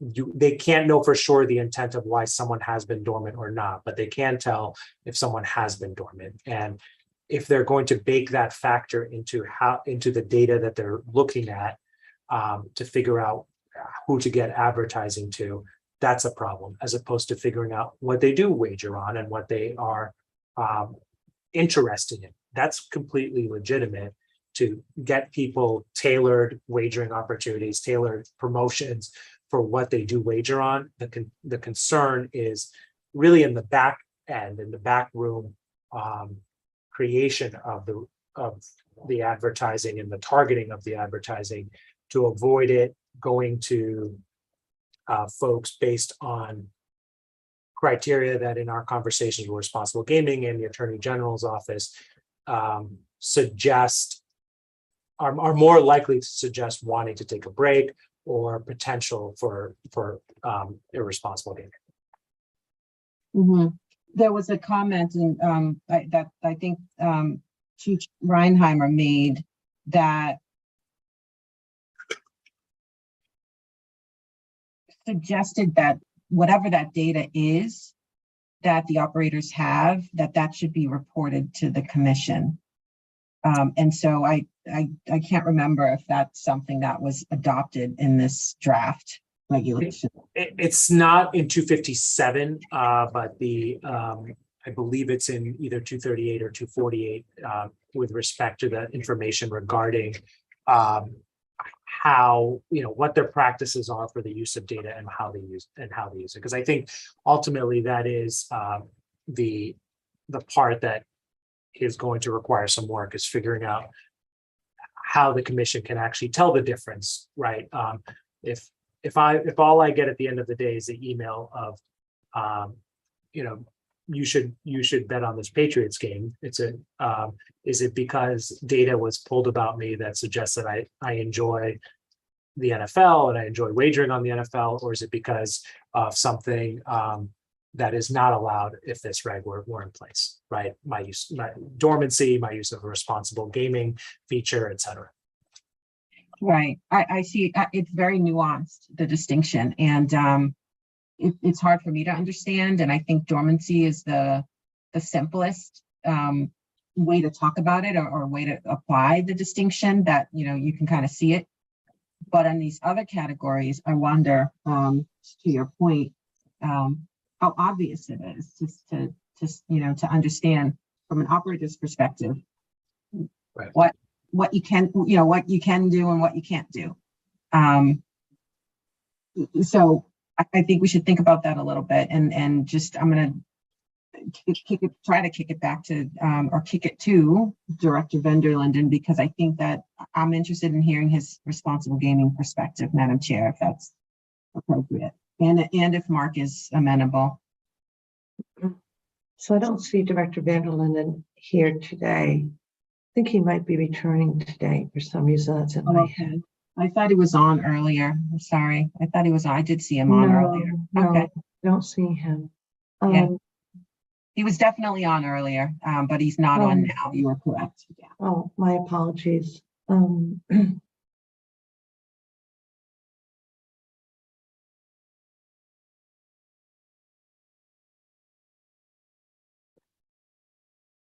Any further thoughts to Commissioner Skinner's points? Commissioners O'Brien, Commissioner Hill, or Commissioner Maynard? I see both Commissioners Hill and Maynard not shaking their head no. No, I don't have the same concerns necessarily that Commissioner Skinner has expressed, but I don't know about Mark's availability today. Before we continue, though, to Commissioner Skinner's earlier point, Crystal has followed up with Grace and has raised an important sort of scheduling issue with respect to the waiver. Crystal, I'm not sure if you're able to speak to this, or Grace, either one of you. Crystal? Hi. Hi, sorry, relocated. So, so this is to the earlier opt-in, opt-out, but I just want to make sure we don't lose track of it, Crystal. Yeah, sorry. So I think in general, and I think Carrie might be here as well, we're just chatting about the timelines on some of this. That particular component, if the commissioners are concerned about having real timelines on what the impact might be, we would need a little bit of time, because I think, what are our meetings coming up? The 27th before, Carrie, is this the first? You said the 1st of September is when this would go into effect. Yeah, if they're finalized by next Thursday, we could file at the end of next week and they would go into effect September 1st. So yeah, we'd want waiver requests reviewed before the 1st. Right, so we would need to get those in for the 27th meeting, and then that would require us to have them probably by the end of this week. So scope and development might take a little bit longer for that, but it's certainly your process. I was just letting Grace know that the 27th would be the timeline for that. And that's The 24th. Oh, sorry. The August Thursday, That Thursday, yeah. which I know we do have a busy agenda already, but We do. we would need to get those on before that expiration date of the 1st. So the process would be that they would have to submit the proper paperwork to you by the end of this week if they were interested in a waiver. So commissioners, the alternative would be some kind of a universal waiver, even though we don't know the extent of the challenge for all the operators, unless you have more insights on that, Crystal. I've had only one operator raise anything, and I think it's probably where Commissioner Skinner was discussing that particular comment. But I usually do, once we've passed or we've discussed what the regulation will look like, send out an operator update and let them know. And in this case, that would be the case. Here's what the language looks like. If you need to present a waiver, I would need that by the end of this week. I think in this case, it might buy us a little bit of time if you were considering to put out some extension on that, where we could get the waiver in later. But that being the case, I haven't had any feedback. So, normally I'd have a little feedback for you because I would have put that out, but in this case I don't. So I'm not sure how many we're looking at or the extent of them, just as a kind of brief update on what we would be looking at. Madam Commissioner Chair. O'Brien, Oh, sorry. sorry. Commissioner O'Brien was just going to weigh in, Mina. I was just going to ask Mina or Carrie how long this language has been out. It's been out for quite a while, actually. I think we talked about this in, I want to say, late May or early June, and it's been out Right. since then for a couple of months. The other just note, and this is, I think we're going to talk about this as we were going through the reg. You got through the 4 emergency regs that were set to sunset and so needed to be filed. This one, even if you voted today, doesn't have to be filed immediately because it's a new regulation. So, again, this is up to the commission, the policy matter, but perhaps rather than a waiver, you could hold filing or direct us to hold file, direct Carrie to hold filing for some period to allow waiver requests to come in. So this one doesn't, while we'd like to see it keep moving forward as our recommendation, overall, there is, an ability to manage the timing more so than when we've done emergency filings. Yeah, but they've had this language since for a couple of months now. So I guess the fact that only one operator has voiced issues, Crystal, I laud the fact that you point out things specifically to invite further comment. But for me, this has been out there. And so if they wanted to get more specific, they could have. I'm not feeling like I want to delay this or put some sort of blanket waiver out. Well, I'm definitely not in favor of a blanket waiver, but I do think we should explore the option of we vote on these regs today to hold them from filing. We've done that in at least one other instance. I mean, it doesn't have to be an extended pause in filing, but I do think it's worthwhile to consider, a little bit on the timing here. If that meeting in August 24th meeting is not going to allow for a comprehensive request from any operator for a waiver, then I think let's talk about what date we should be looking at and what that looks like in terms of holding to file. My concern with that, Commissioner Skinner, is a lot of speculation. It's one licensee who voiced some of these issues, and now we're potentially delaying implementation on this idea that maybe they need a waiver and maybe it won't be substantive and fulsome. Yeah. I'm not inclined to delay based on that conjecture, based on that one comment. That's my view. Yeah, and I understand that. I just can't ignore the comment that they have to build out their system, or and I don't remember what the exact language was, and as I said, I don't want to interpret for the operator, but there was mention of the need to build their opt-in process to satisfy the Massachusetts regulation. So I don't want to ignore that. Madam Chair, you're muted. Sorry, thank you. Can I turn to Carrie? Carrie, I just want to make sure I understand the timetable. Again, do we have flexibility in the filing date? So I guess that's one thing I wanted to confirm with Mina and Annie, because the 4 that are in effect by emergency, we do need to file next week so that they'll go into effect before those emergencies expire.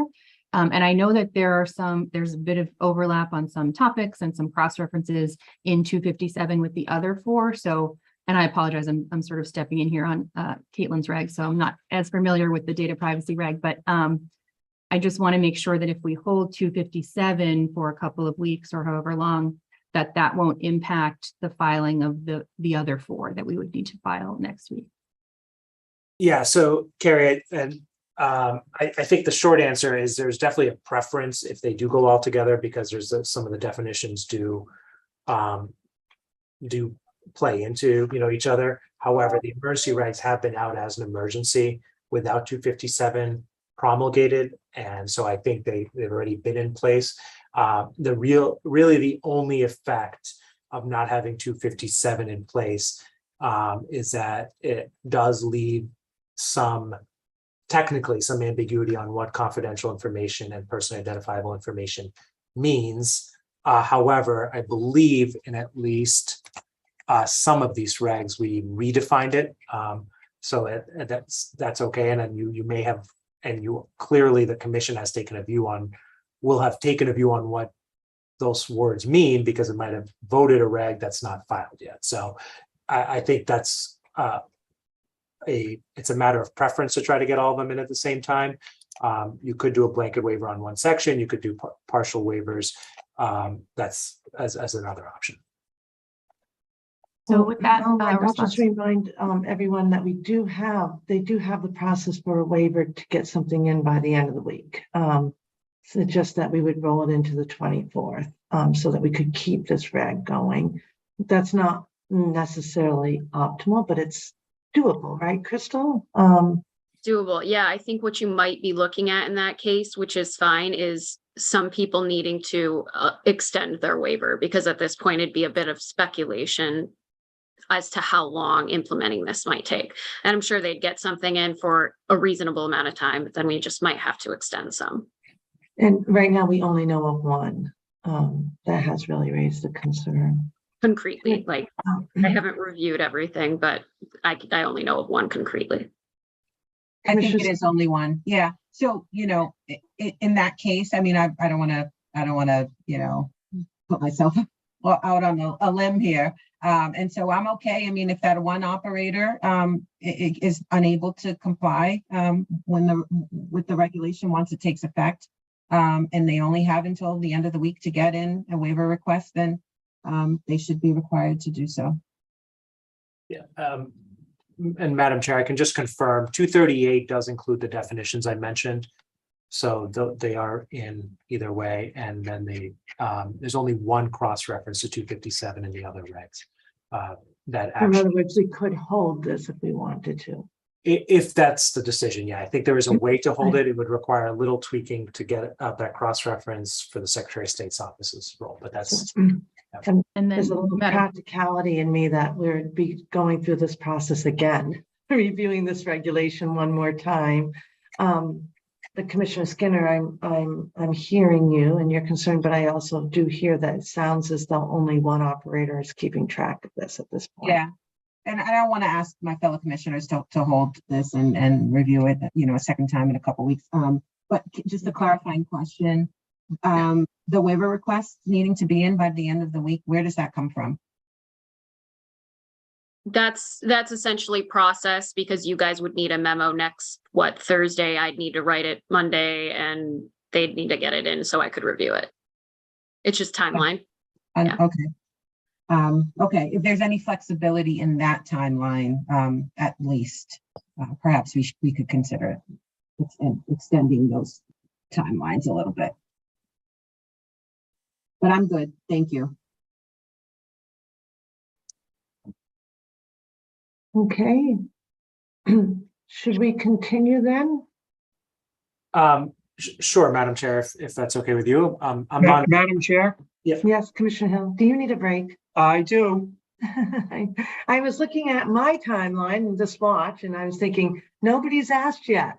It's noon, and we have been going since 10. I just how need long like will a that take? 5-minute break is all. Mina, is that okay with you? Yep, I'm all yours today. So. Okay, great. Commissioners, we'll take, it's 12:05. How about we return at 12:15? Thank you, Madam Chair. Thank you.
The thunder and the rain have slowed down a little bit. Our backyard was seemingly flooding and now it's all dissipated, so it's amazing weather, huh, Brad? It is. Good old New England. Good old me. Well, apparently it's happening though a lot. Down south was really bad, right? But and Nikisha was in the heart of it. So Yeah, Last she drove, month, yeah. down, I think, what we just got today, right? She drove through it. yeah, Oh, no, I got here on Sunday night, Sunday Oh. afternoon, rather. I think Dave's reminding us that we're in public, so we'll take down the screen now. We very rarely have the chance to catch up, Dave, so there we are. Okay. We are returning now, and I think I've got everybody. We're returning now from a short break, convening of Mass Gaming Commission. We're holding this public meeting virtually, so we'll do our roll call. Commissioner O'Brien. I am here. Great. Commissioner Hill. I'm here. Commissioner Skinner.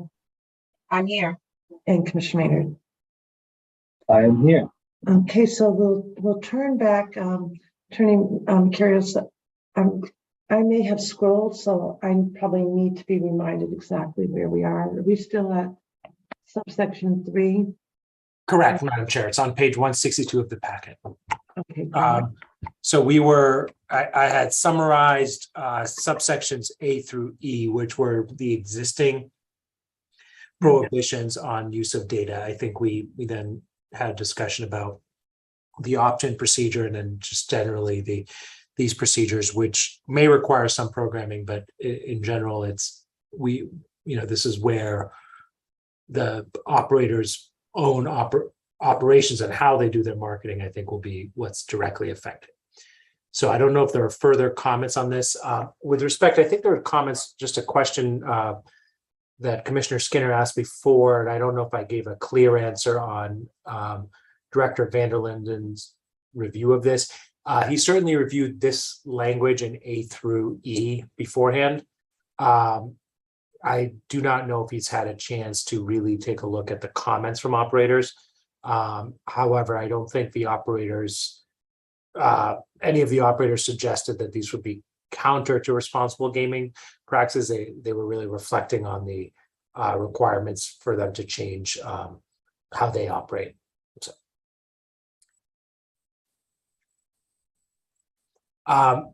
So if I could, I'll then move on to there is new language in F and G and a new subsection H of 162 to 163.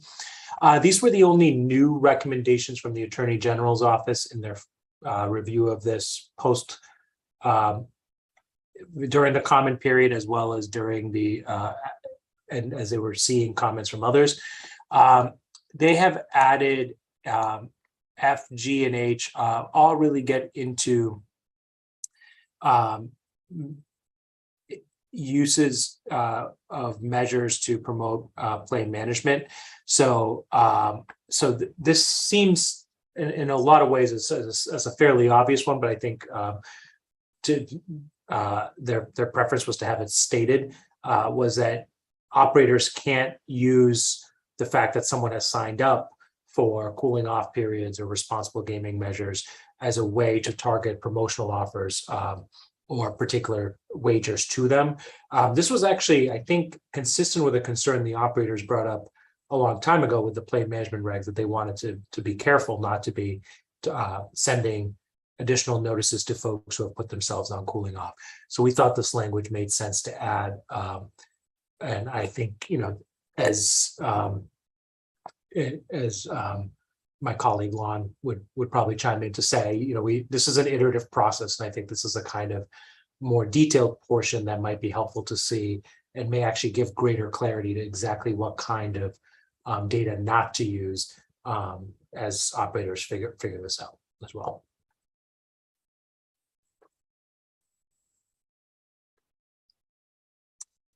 So there's, oh, sorry. All set, commissioners. With this is 257.02 subsection 3. Yeah. We've completed that. I think so. And this is an addition. Correct. F, G, and H are all additions. F, G, and H, F, yeah. I guess, yeah, sorry, I'm sorry. I was trying to make sure my alphabet was correct there for a second. So 4 and 5, there were comments about, this is, there was a, section 4 provides that an operator can only retain confidential information as necessary to operate sports wagering, et cetera. It's a sort of similar repetition of the one before. And there's also a question about the ability to retain data, as kind of came up with Commissioner in the conversation you and I had, Commissioner O'Brien, earlier, about the ability to retain data in order to comply with unforeseen legal issues. In both cases, we believe this is already allowed and allowed by the prior section as well. So I think just to clarify that for the question, legitimate operations include retaining data for as long as needed to be able to answer requests and make sure you're in compliance, not just here, but in other states as well.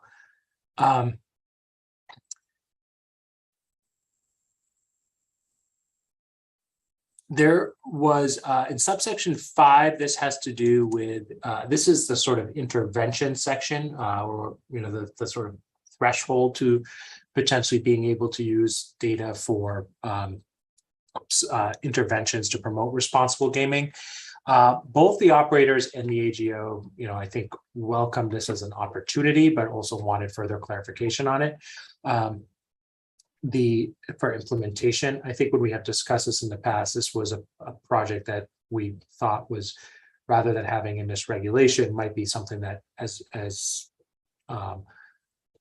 this process moves forward, working with Director Van der Linden and his team to also think about what that might look like, what to do with this, and perhaps get further feedback from the operators and what they think might be good ways to use this. So this is the reporting, we think, that will come in on a every 6 months basis will help elucidate what might be the best ways to move forward. So we would err on the side of not being too prescriptive in the regulation itself.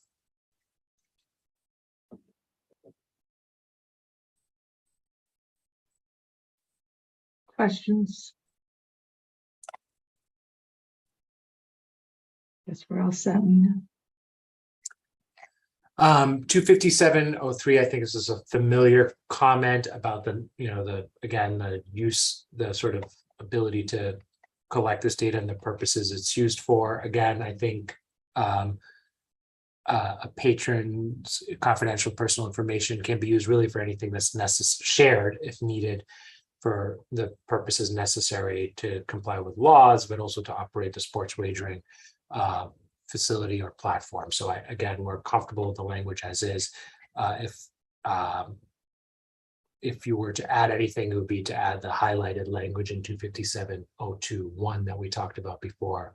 Although keep in mind that this is now data sharing, not use, so it feels a little less necessary here.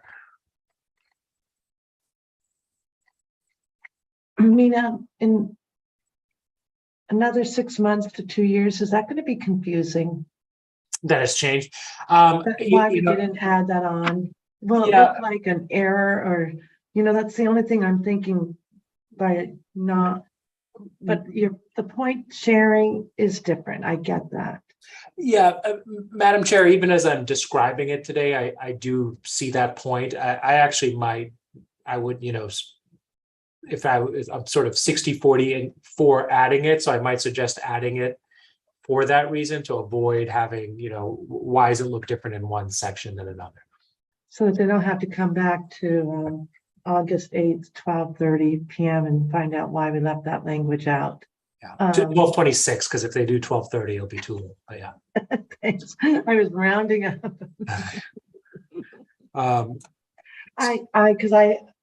It's a subtle difference, but I understand the difference. So that would be, and my suggestion for consistency would be to add it in on the two places, but I don't know what my fellow commissioners think. Don't all chime in at once.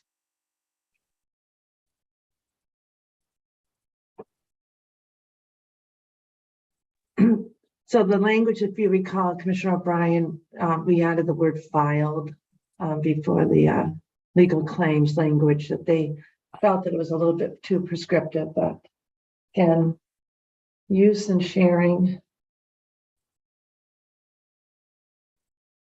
is the distinguishing factor. Mina's Are you 60/40 suggesting putting that entire string list in both places? in both places for consistency, or at least have an explanation? Because I'm just thinking it will just look like we missed it or something, or we unintentionally added it in the other place. Yeah, I also think it would avoid having sort of try to explain why there's a difference, you know. Yeah. Would be more intentional. So I would actually advise putting it back in to both places there. So it Yeah. need to be in the above too, correct? On subsection 4. Well, that's just retention, right?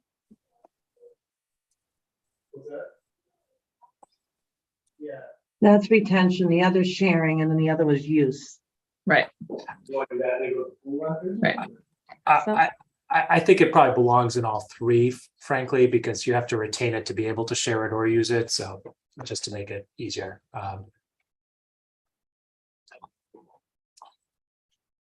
So I apologize that that's not before you that way, but No, I think we've got it, right, commissioners? I see Commissioner O'Brien nodding her head. Is everybody else okay with it? All right. That makes sense. Excellent, thanks. Commissioner Skinner, you're all set with that? thank All you. right, I think that's a good change. All right, and then Madam Chair, down to page 164 is the next set of next comment, 257.034. There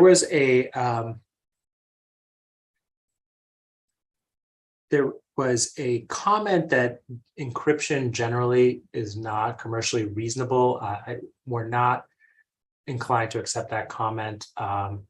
We know of many entities with smaller data protection requirements that have encryption. However, there was a suggestion of maybe allowing encryption or hashing. And if you're wondering what that is, because I had to figure that out a little. My understanding, and if there are more advanced IT folks here than me, which is pretty much anybody, then hashing is one-way encryption that cannot be undone on the others. It's not, rather than sort of encryption that can be unlocked. So it's essentially locking and throwing away the key versus locking it with the key. So I think that allowing hashing, I think, is a fair thing to allow. There's some reasonable business judgment there, whether that's more protective, while being able to comply with all of your other requirements, including being able to produce information or data to patrons who ask for it, et cetera. So it's, I think we're comfortable, allowing some flexibility for folks who want to take it to what they believe to be a more secure data step, without having a requirement to do that. Again, as long as they're complying with all of their other obligations here and in the internal controls regs and everywhere else, where they might have to be able to access data. So.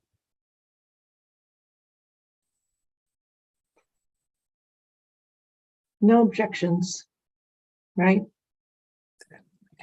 Commissioner O'Brien, you leaning in? You thinking? Okay.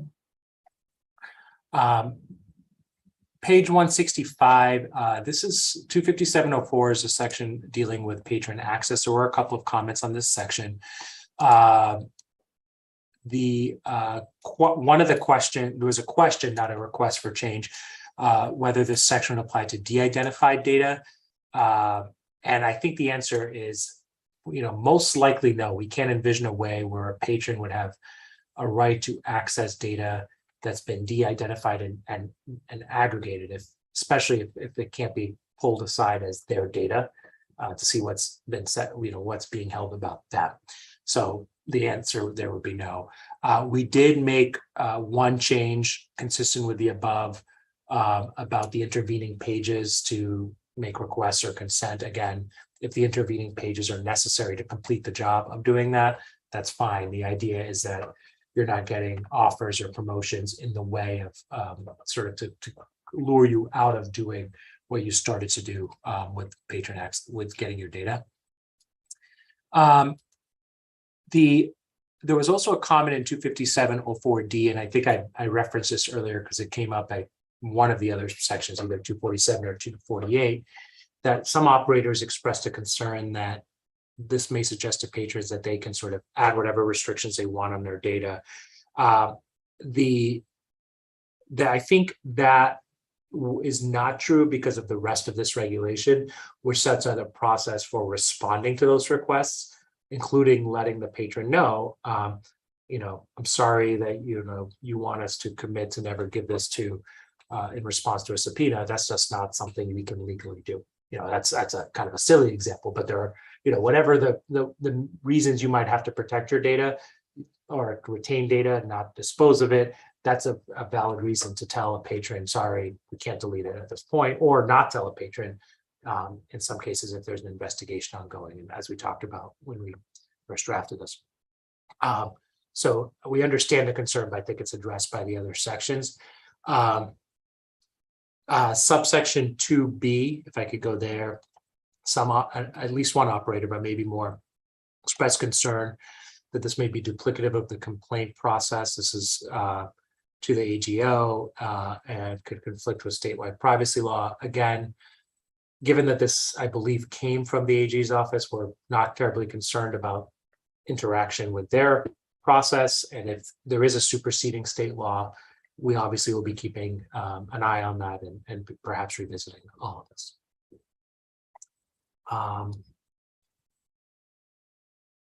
So 257.04.3 is a list of when the patrons request to impose a restriction or erase information is necessary.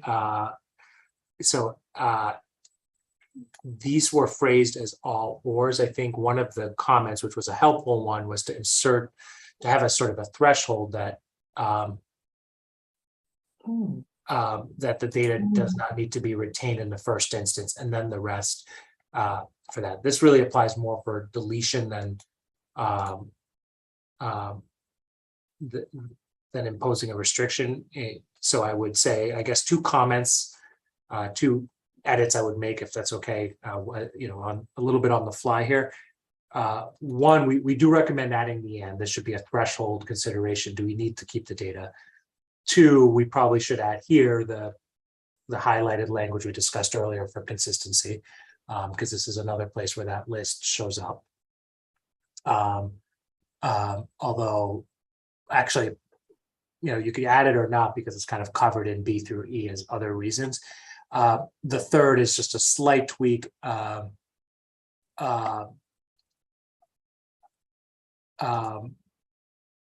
Is to add at the very beginning where it says it is no longer necessary to retain the patron's confidential information or personally identifiable information. I would just put in parentheses or to retain it without the requested restriction, just to be clear that we're talking about adding a restriction or a deletion, because it applies to both kinds of requests. You know what, Nina, I lost you there. I'm sorry, at the very bottom of page 165, Madam Chair. Yeah. In subsection A, where it says it is no longer necessary to, this is the threshold. This threshold makes sense for deleting data. It doesn't make as much sense just grammatically and logically for imposing a restriction on the data. So I'm just suggesting a parenthetical to make it clear that if the same threshold principle applies, that if imposing the restriction causes the operator, is inconsistent with the operator's ability to operate the facility or the platform or to comply with the law, same as if deleting it would cause a problem, that's an issue. So I would say the words would be, A would read, it is no longer necessary to retain the patron's confidential information or personally identifiable information, parentheses, or to retain it without the requested restriction. Got it. Can I make just a grammatical or functional suggestion? So that everybody understands it truly was a threshold and that the and was meaningful. Just like to do like a 3A and then do the other ones like little I or. Sure. Yeah, I think in fact you can make 3A part of the first part of 3 and then That's true too. A Mhm. through E, E through Yeah. D. Rather Yeah, than putting an A in front of it. Yep. And then have A through, D. Mhm. Commissioners? Any questions on that, commissioners? thank you. And I appreciate the indulgence to make some edits while we speak here. Oh, that's good. Yeah. In what was C will now be B. There is a question from operators or an operator on whether the overriding legal interest, who makes that determination. And I think as with everything else in the compliance, initially, the operators have to make these judgment calls for themselves. They have to figure out what, and there was a suggestion to include reasonableness standards. I think the idea is always there's an implied standard of reasonableness in all of this, but it's really up to the operators to prove, if pushed, that there was, if there are alleged to have no overriding legal interest, to explain themselves. I don't think we could ever fully anticipate all of the possible rulings here. On the flip side, the subsection 4, there was a request to add a reasonableness standard to getting confirmation of deletion from vendors, registrants, etc. I think that the request here was to make sure that you could use commercially reasonable steps, that if someone especially who is not any longer under the operator's control, is being unresponsive, is out of business, is, for whatever reason, that, reasonable steps are taken to do this. There's reasonable contractual provisions, but at some point it may be impossible to prove that something is deleted, especially if someone's lying to you, you can't tell that they deleted it or not.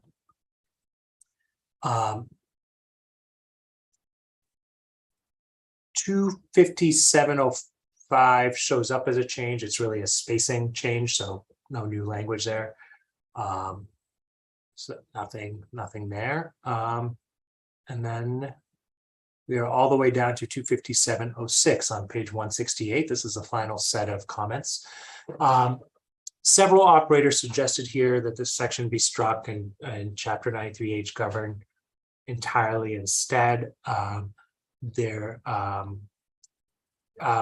Again, we're not suggesting that, and this has been reviewed by the Attorney General's office. They're comfortable with this approach.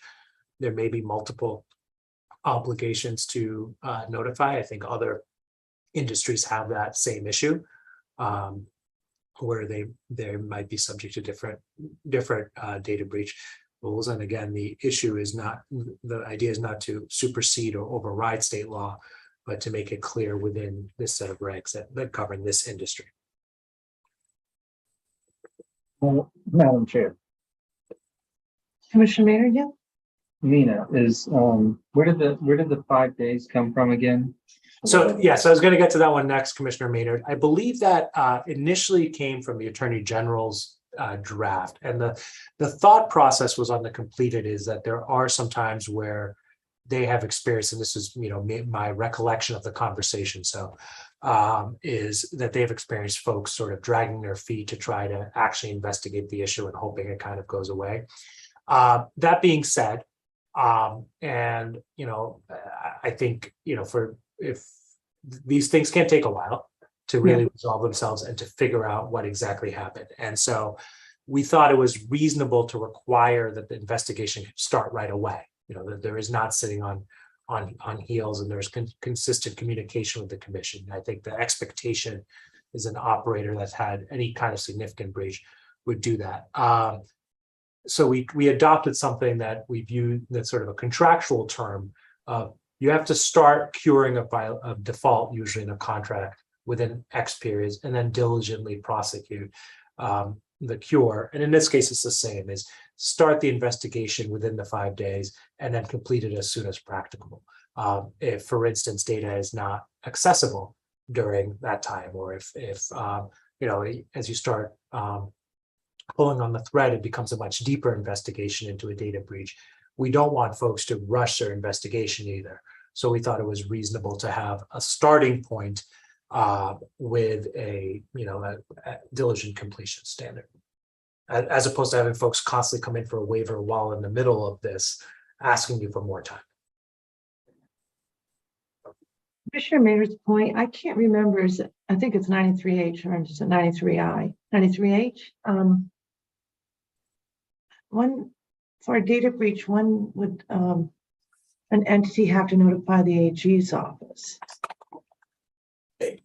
So I think it is also within about, let's say, period as this language was modeled on that. I don't want to misspeak, because from what I know from 93H is there's sort of somewhat complicated triggers of exactly when the AG finds out versus potentially affected parties. But it is within a matter of days of finding out. 10 days stands out to me, just in my previous life. 10 days stands out to me. So, but Mina, by all means, please, you can't hear me, Madam Chair? No, I just missed the one word that I needed to hear, I missed. 10 days, I believe, is what Commissioner Skinner said. That's what I'm remembering. I could be wrong. It was some time ago since I've dealt with 93H issues, but it would be good to confirm that.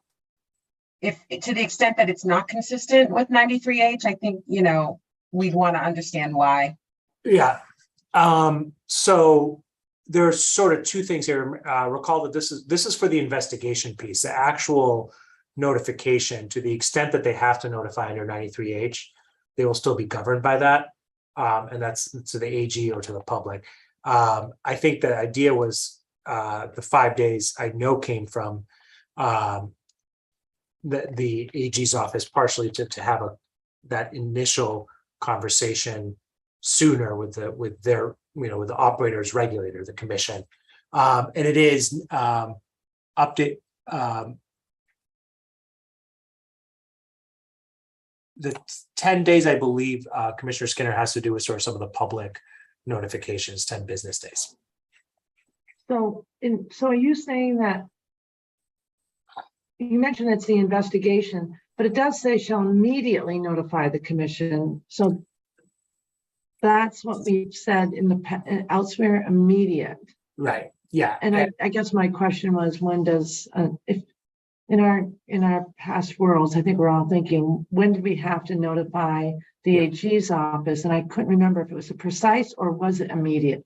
I believe it is immediate as well. Okay. And this is for a state, probably if you're thinking past lives as state agencies. Now, I think what we heard from the AG's office is this is one area that is a little bit of a challenge under 93H, because companies and their legal teams, I think, spend a lot of time thinking about when is our suspicion of a data breach rise to the level of knowing enough versus worrying about potential data issues. So I think it's a constant sort of, and if recall also that under 93H, there's a smaller subset of protected information than there might be here. And so sometimes what happens from our understanding with that is that someone might know there was a technology breach, but not necessarily a breach of anything that falls into Data. a data breach under 93H. I understand. Yeah. I think my practical point was I didn't want it to be, and maybe that was your point, Commissioner Maynard, didn't want it to be really an outlier with what's required for the AG's office. And I think Commissioner Skinner said the same, but it sounds like it's all consistent. Thanks for that.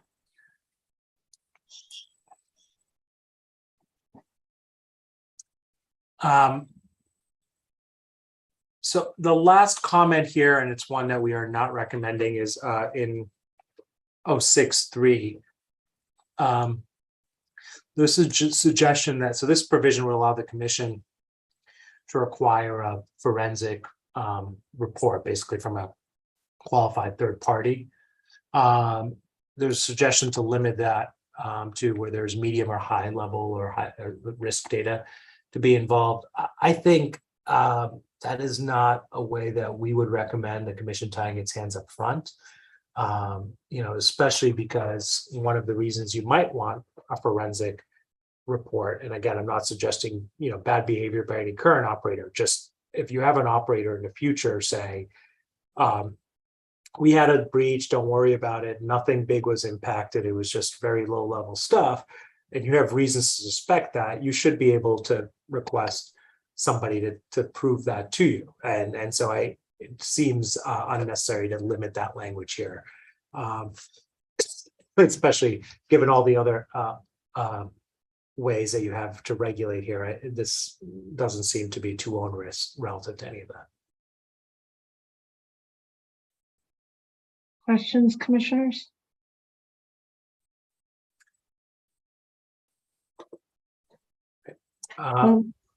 Mina? Yes, so that's all I have for today. So Carrie and Annie, are you all set? All set, yep. Annie? So that was a great review, and at this point, we had quite a bit of discussion about timing and whether we should move on this. Commissioners, are you comfortable now to allow the process to continue by moving? I see Commissioner Hill nodding. I see Commissioner Skin nodding. Commissioner O'Brien, okay. Then I'll take a motion, please. Madam Chair, I move that the commission approve the amended small business impact statement and the draft of 205 CMR 257 is included in the commissioner's packet and discussed here today, and further that the staff be authorized to take the steps necessary to file the required documentation with the Secretary of the Commonwealth to finalize the regulation promulgation process. Second. Questions, comments? Okay, Commissioner O'Brien, Aye. Commissioner Hill, Aye. Commissioner Skinner, Aye. Commissioner Maynard. Aye. I vote yes, 5-0. Excellent work. Thank you to our legal team and thank you to A&K for getting us through our regulations. Grace, are we all set for right now?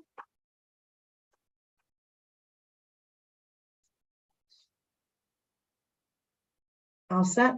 Anything, commissioners, any updates that you want to provide?